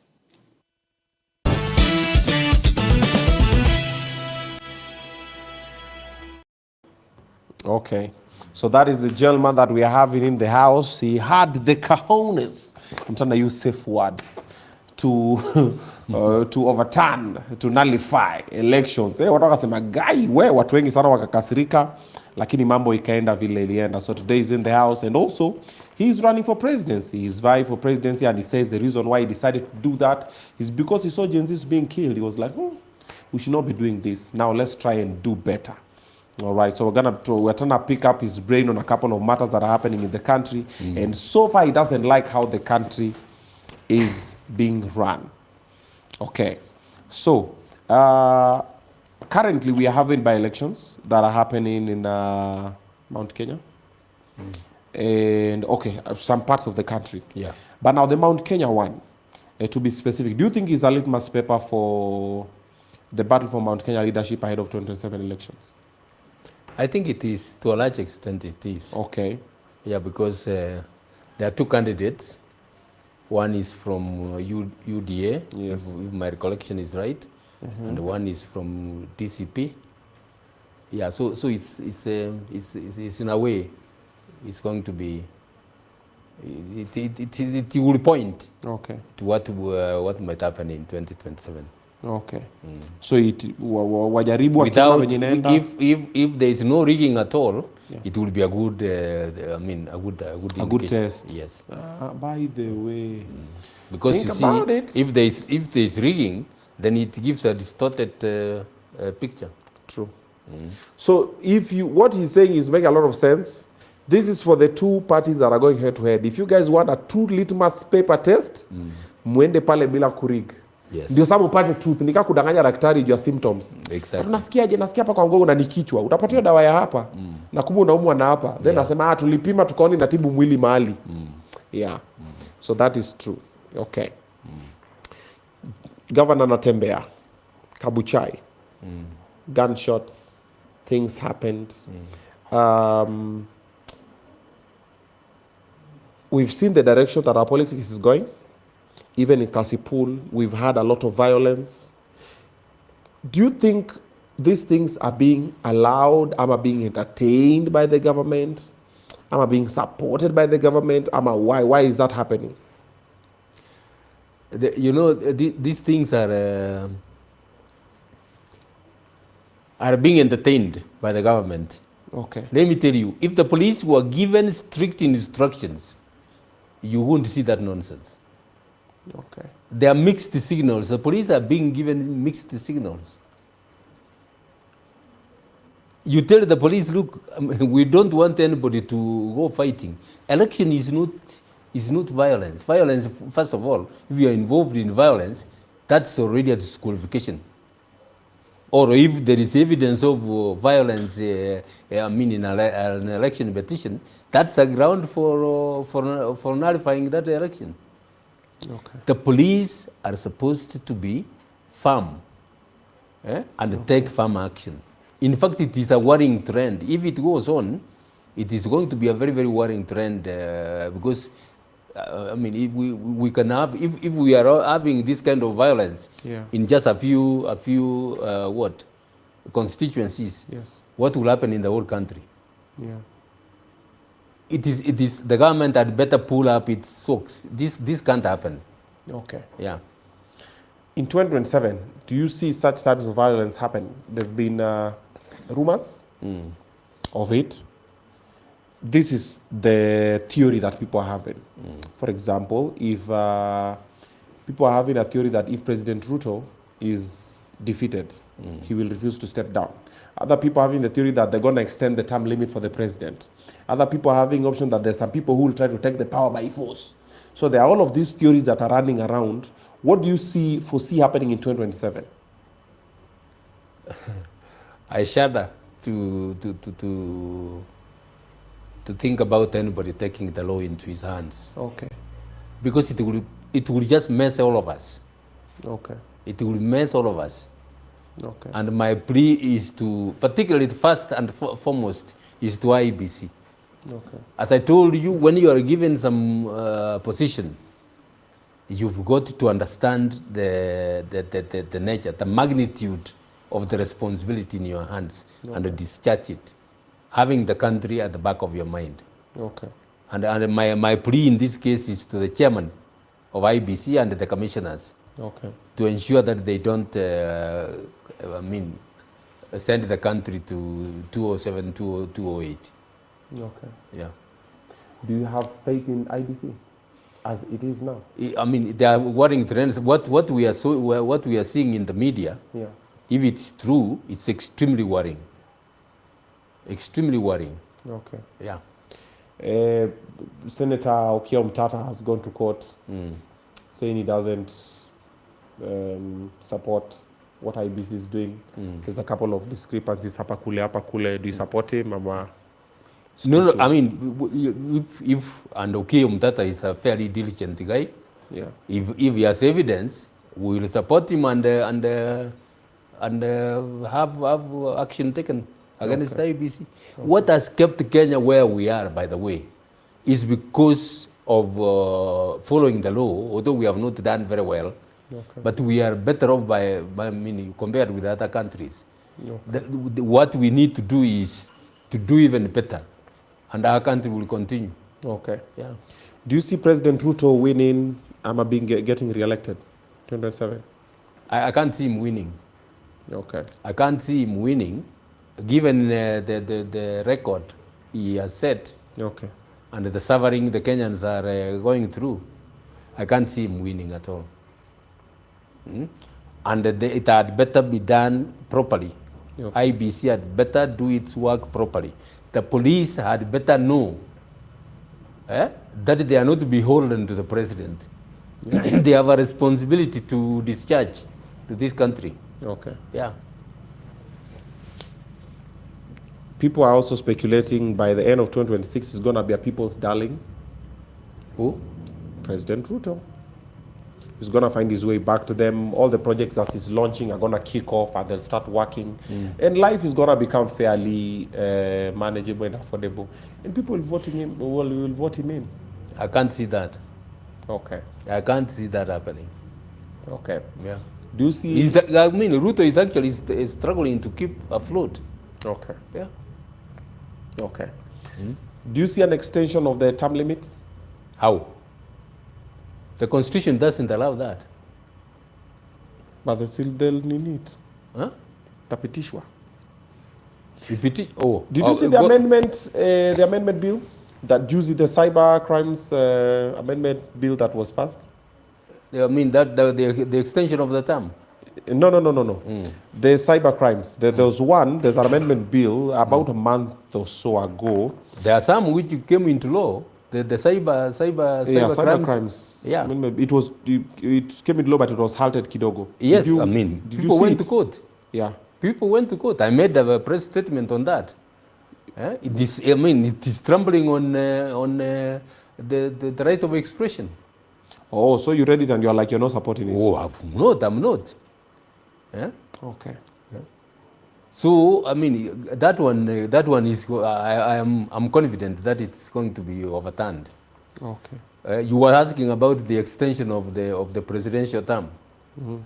Even members of parliament. There's a bill. I can assure you that will not see the light of day.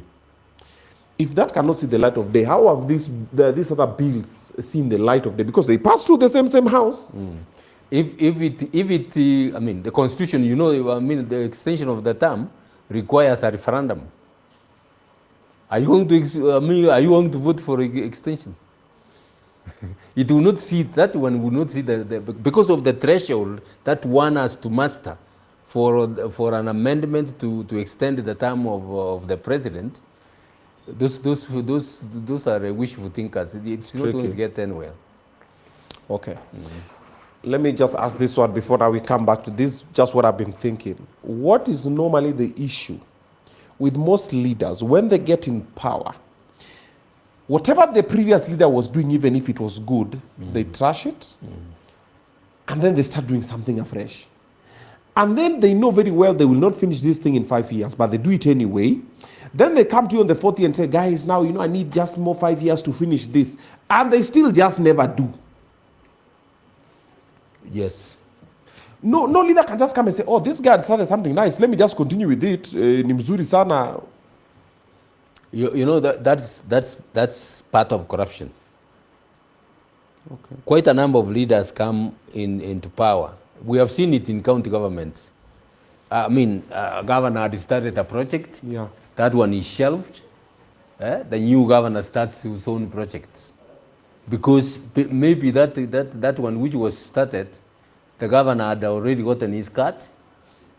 So if you carry it on, it's not going to be. And that is not the way to run government.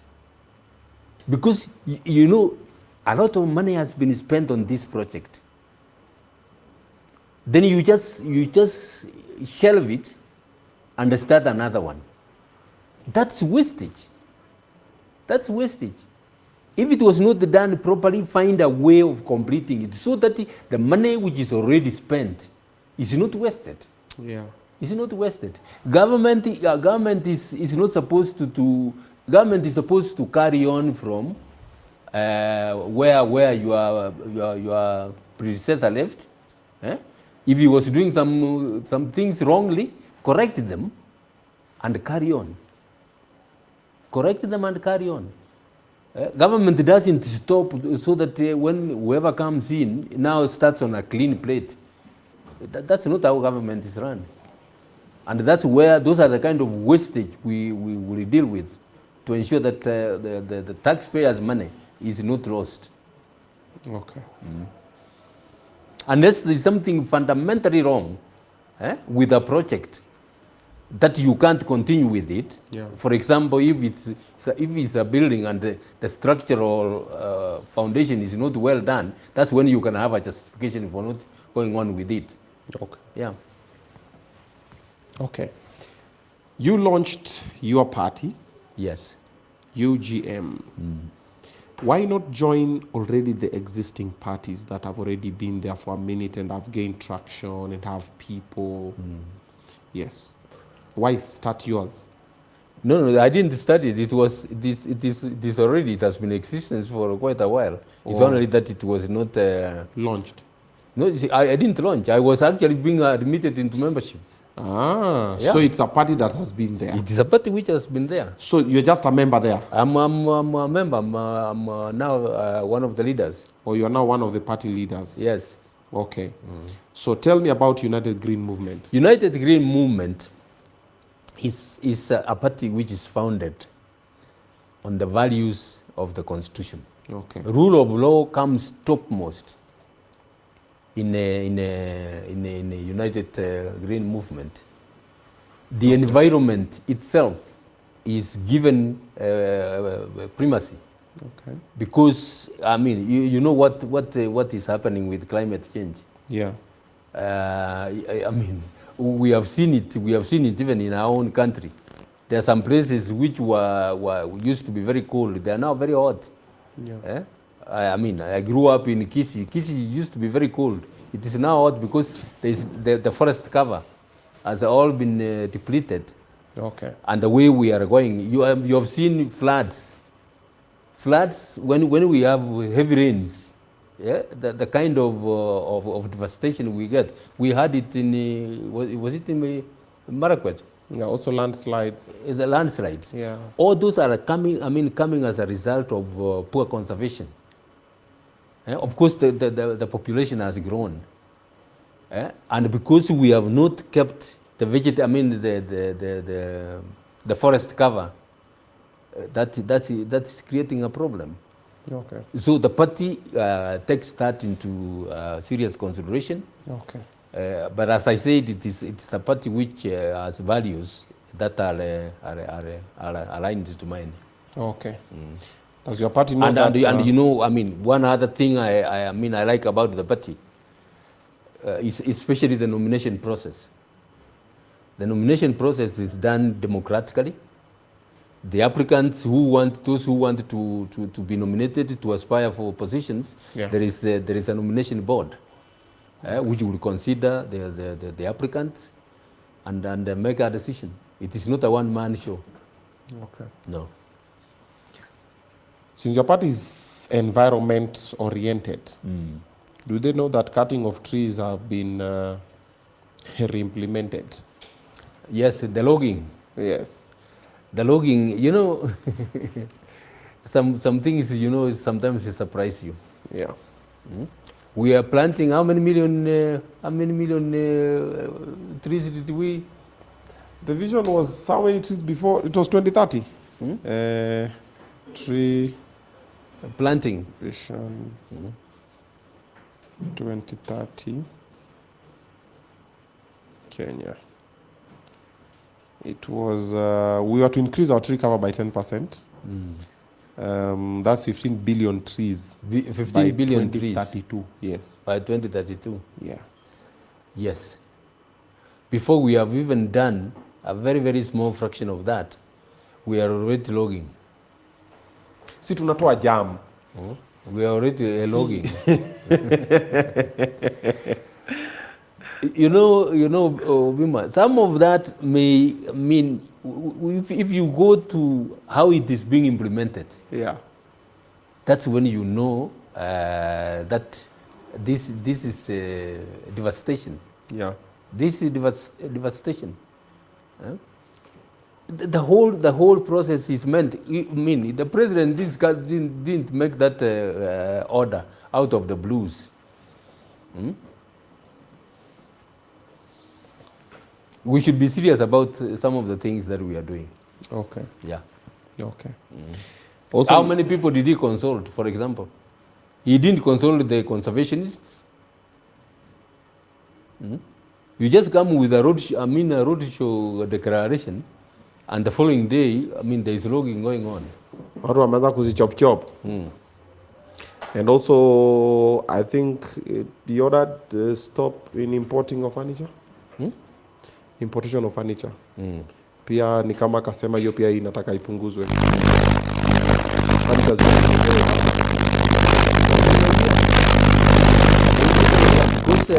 we want to what? Promote the local industry.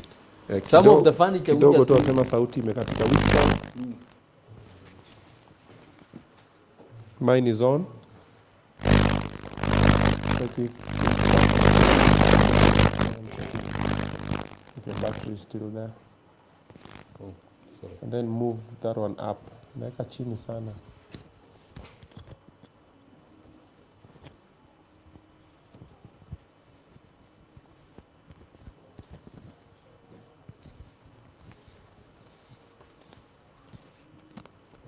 The video you can play for me, that other video. There's another video there for that Maraga was talking about tribal politics.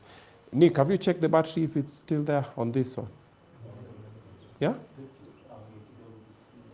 Aya, nifanyie to mic check 1 2. 1 2 1 2 3. Aiko. Its battery is off. Aya, find that video for me. Okay. Let them change your battery to sasa hivi.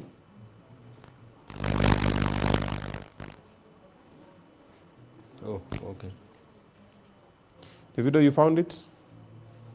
I play any other video that is there. Play any video that you have. Nick, umecheki battery? You may have your thoughts about me. You may have your opinions about me. That's your right. As for me, I'm ready to work. Thank you.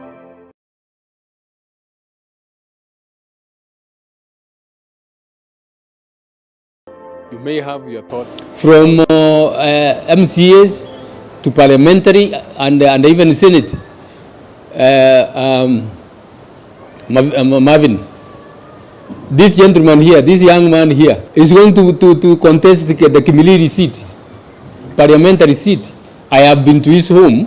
He has organized meetings we have had together. He is going to run for a parliamentary seat.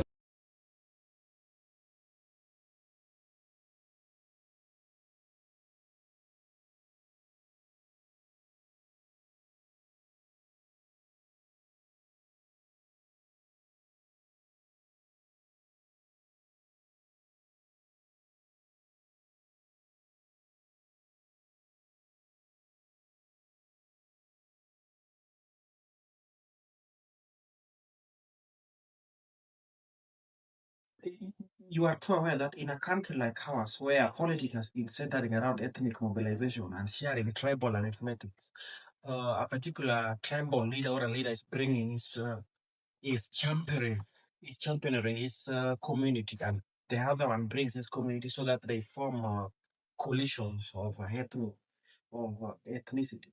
We've not seen Maraga rally his own tribe so that he goes and tell his tribe that you are my political base. When will you be seen rallying your own community behind you? Thank you, Barak. I am not seeking to be a tribal leader. I'm not seeking to be a tribal kingpin. Why? Because I think that's one of the major problems we have in this country. You rally people, you whip emotions of your people and say, look, because I am a Kisi, all the Kisis should be behind me. There's nothing wrong with that if I am the person fit for that position. But there are many occasions where people have rallied their communities to be behind them. In fact, there is you've even heard this is saying that it is our time to eat.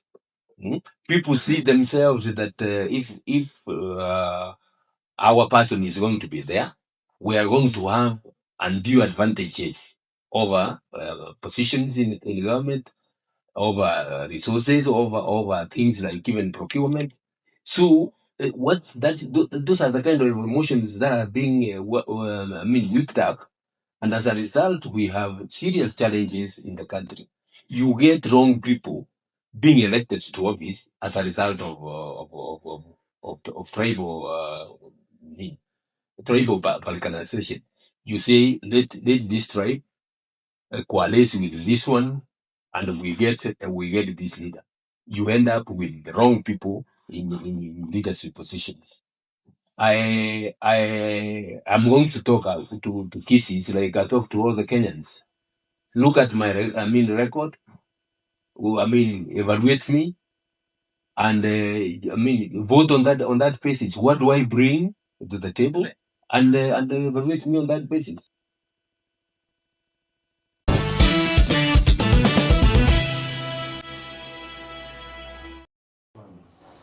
All right. Welcome back. I hope our sound is good. Na hebu mtuambie kwenye comment section hapo kama sound iko sawa. Tuambie, niangalie hapa mnasemaje.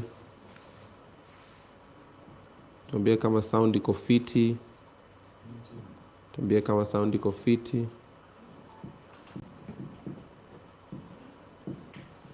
Kuna mtu anakula njugu ama simsimu? Kuna mtu anakula njugu ama simsimu? So you guys know my nose. Aki wallahi nasikia harufu ya njugu ama simsimu. Okay. Alright, mniambie kama imerudi.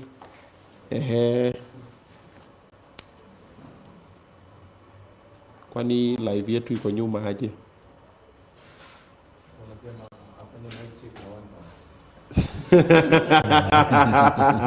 Nakuona sana. Wewe, okay, mmeipanga hivyo. Sema I CJ Maraga as the president. I David Maraga as the president. Wewe, sound iko sawa? Sound iko best. Okay. So before yende tulikuwa tumeingia wapi? Kwa umeingia kwa logging. Tukasema, guys, we're not even consulted, and then we came to importation, where you said it was a good idea, so that we can uplift the local industry. Okay. The local industry, and move on. But do we have industries that are working that are local at the moment? If we depend on importation. No, not just for furniture. General, do we have any industries that are working very well that are here? They have been frustrated. They've been frustrated, Obinna. Okay. If your manufacturing soap and it is not being bought because they are cheap imports that have come into the country, what do you expect? Okay. We are a market for many countries, and we should. And let me tell you, quite a number of economists have said, I mean, unless you manufacture, and unless you go into manufacturing, our country is not going to be an economic power. Okay. We depend on imports. We depend on imports. We import maize, sabuni, tunaimport mpaka maji. Wow. Okay. Your party, United Green Movement. Wasema you are about the environment. Yes. Do you guys know what is happening in Masai Mara? So there's a hotel there that has been built on the banks of the Sand River, and it blocks wildlife corridors. But it's not the first one. Even there's a time there was a video of tourists who are going to look at the wildebeest migration, and they're standing there, all of them are moving, and they're blocking the wildebeest from using the route that they use all the time. Exactly. Your party knows about this? Whatever is happening in the Mara? Yes. I saw those in the last few days, clips. Yes. Clips from that. Yeah. I haven't gotten the full information about that. Yeah. But what I've seen from the clips is that an hotel has been built and blocked. Yes. And a migration corridor. Yeah. There are regulations for that. There are regulations for that. I hope somebody is going to take up the matter. Yeah. Find out whether the required approvals were given, and we get to know how that was done. Yeah, okay. Give me a 5 points economic revamp plan. You know, we have as I said, we have very serious challenges with our economy. Okay. We'll start with agriculture. Okay. What do they call it in Kiswahili? Kilimo. Man, sio kilimo. It's the backbone of our economy. Ah, okay. That one, you know, it touches everybody. We need to revive that. Get the extension officers to work, to go to the countryside and see the farmers, see the challenges they have. Those who are dealing with livestock, they are assisted, and then the farmers are given the required assistance, fertilizer. They are not cheated on that. So that we get even young people. Young people have come up with innovations that they can use even in agriculture. Yes. We need to tap that so that we can have cottage industries in various parts of the country, so that we don't sell. I mean, we don't get produce from the farm and it goes to the market. You know, Kenya is one of the countries. Of course, there's a challenge in that. That doesn't sell its coffee in the final stage, and the tea. We need to think about that. Okay. We need to think about the young people. Okay. The innovations that the young people come up with. One of the things I'm going to take seriously about is intellectual property. Get away a system of assisting the young people who come up with innovations to be assisted so that their talents are realized, the innovations are used. What we have now is quite a number of those innovations are stolen. There is no proper system. They are stolen and they are being used from other countries. Okay. The young people have, are doing very well. They just need to be assisted. There needs to be a proper framework where you get to anybody who has come up with a right, have it patented, so that they earn their, they realize their potential. Okay. From there, we have had problems with manufacturing. You were talking about manufacturing. Okay. The regulation that are there to start a business in Kenya is one of the most difficult areas to start business. Go to Rwanda. You can go to Rwanda and in a day or two, you have incorporated a company and you have started running business. Yeah. In Kenya, you will be taken in circles, in quite a number of things. Yeah. The worst bit of it is that those who are regulating need their hands to be greased before they can approve. So corruption. Corruption. Okay. We deal with that so that our manufacturers can compete competitively. We have a huge problem with the cost of energy. The cost of energy. In fact, that is the one which has driven quite a number of factories out of Kenya. Because you see, the manufacturers, can't break even. They don't want to go to other countries because Kenya, at least as a fairly good and developed network, that they can be able to work, but they are frustrated. So the regulation that is there, the regulations that are there, okay, are killing industry. Come to taxation. Come to taxation. The kind of regime that is there is very heavy. Look at the employees now. Those who have the pay slip, guys, with the housing, affordable housing remittances, with SHA, with what, the taxation is quite heavy, and it is not spread evenly. Across the country, across everybody. So we need to come with a regime. That taxation, of course, is imperative. There's no way you can do without it. But you need to come with a regime that is fair, that is broadened, and the people, a given fraction of the people are not hit so badly that they are not able to move. Some of them don't even see how they can go on with that kind of work. So with those, if we can regulate that, ease taxation, and then we have quite a number of young people who are not employed. The numbers are great. Yeah. I'll come up with a fund that will be used to fund the businesses of the young people who can come up with the innovations. SMEs, we assist them, give them tax rebates, so that they pick up, and once they are picked up, and once they have started, they become taxpayers. Okay. So that we create employment. Okay. Yeah. So agriculture, young people and innovations. Yeah.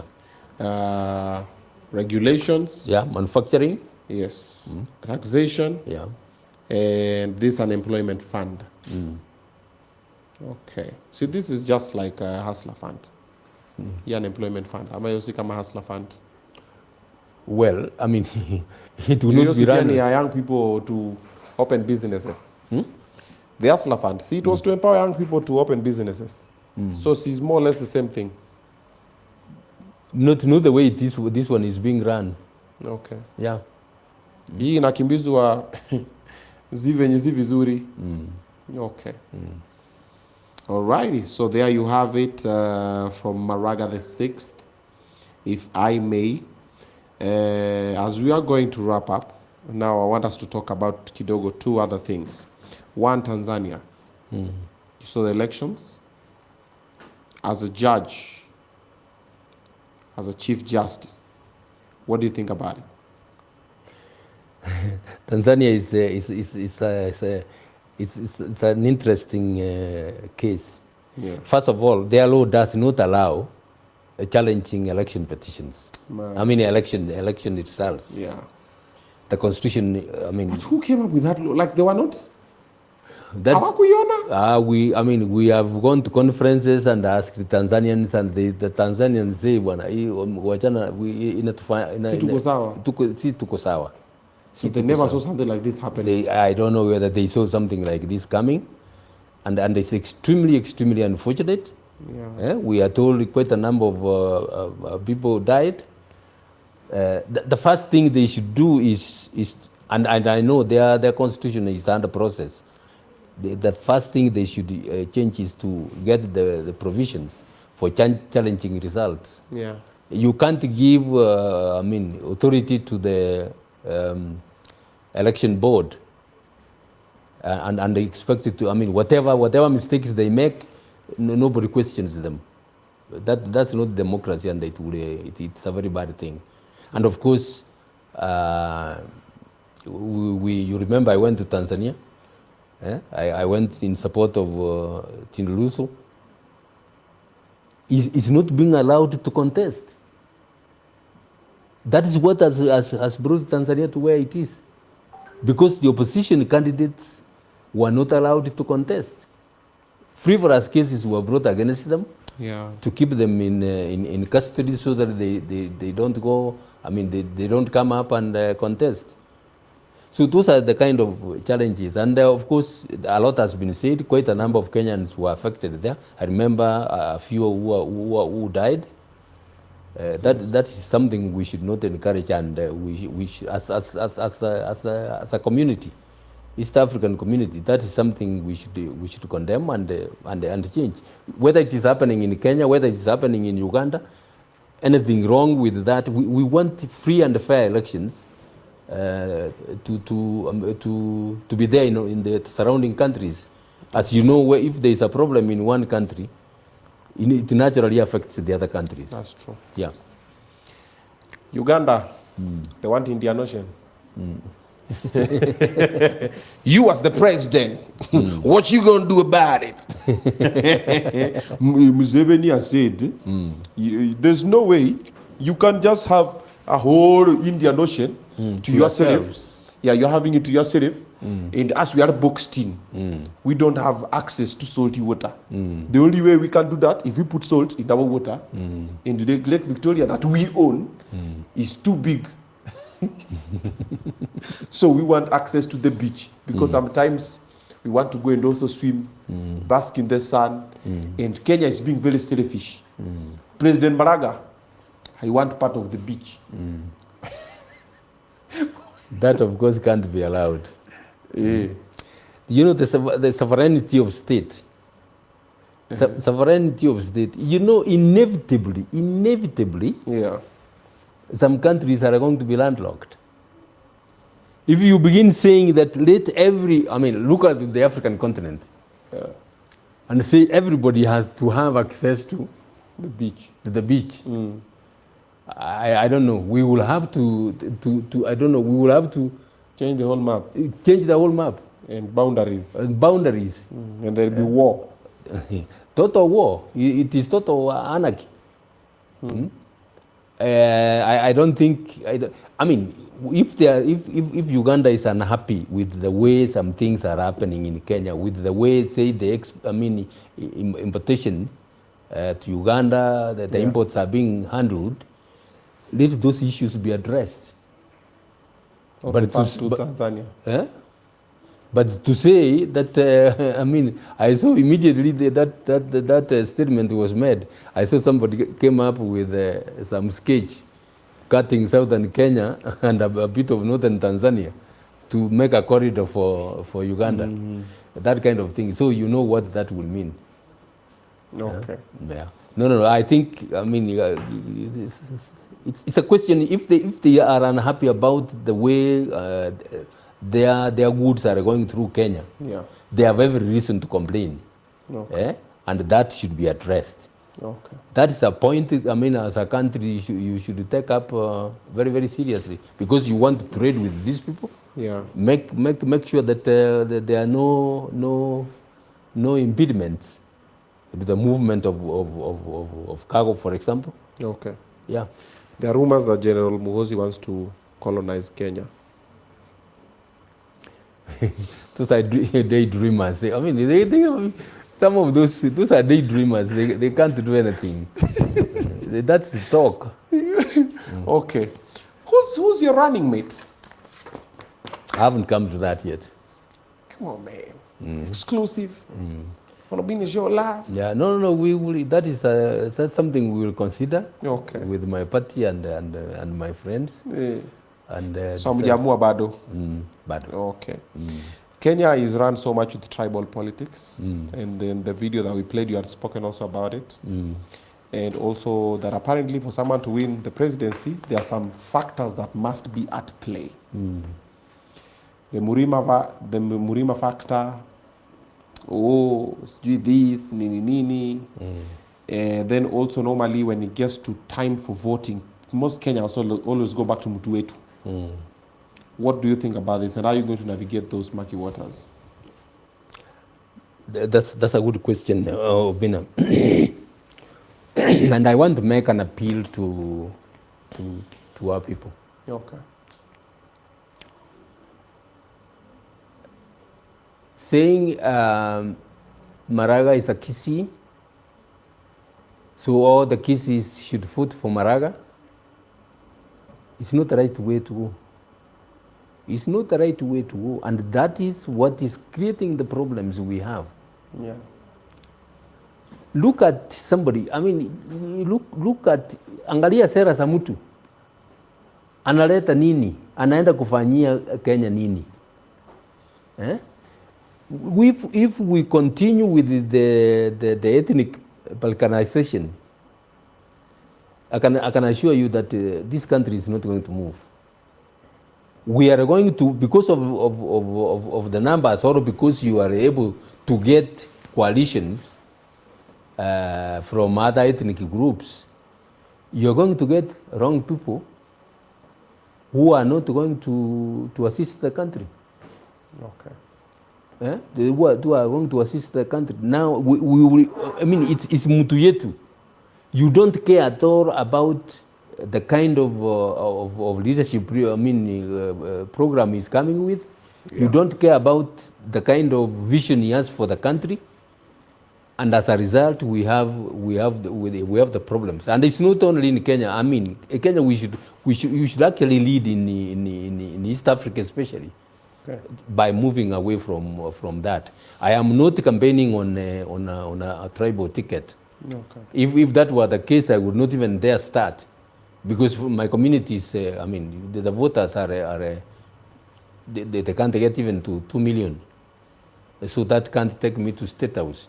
I want to appeal to Kenyans to move away. If we want to change this country, have fundamental change in this country, the governance structure in this country, we have got to run away from ethnic considerations and look at a person, see his leadership qualities, see his record, and see whether or not he's somebody who is going to take care of the national resources that will be placed in his hands.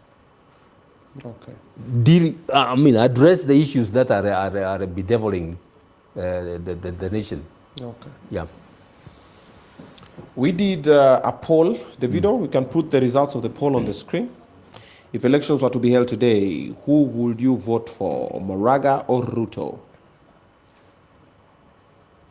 Can you guess the results? I don't know. So Ruto is at 17%. Maraga is at 83%. I'm humbled. We have a total of 3,190 votes. Okay.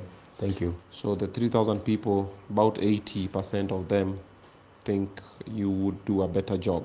Thank you. Okay. So as we're wrapping up, let's talk quickly, briefly. Akina Georgina here. Georgina and David Wanda. Okay. Hizi vitu ndogo ndogo zisifanye. Okay. Baba. We lost an enigma. We lost Baba. Were you close to Baba? Had you met Baba before? Were you friends? How was Baba like? I knew Baba very well. Okay. I was in functions a number of times. Okay. It's the one time I spent almost the whole day. Maranda Secondary School. I told you I went to Maranda Secondary School. Yeah, yeah. When I was CJ, I was the guest of honor in one of the functions, and we spent there. So Raila says was a great leader. Okay. I went to his funeral. Okay. First of all, I started with viewing the body at Kasarani. Okay. Then I went to his funeral. Okay. That is a leader the country has lost, a brave man.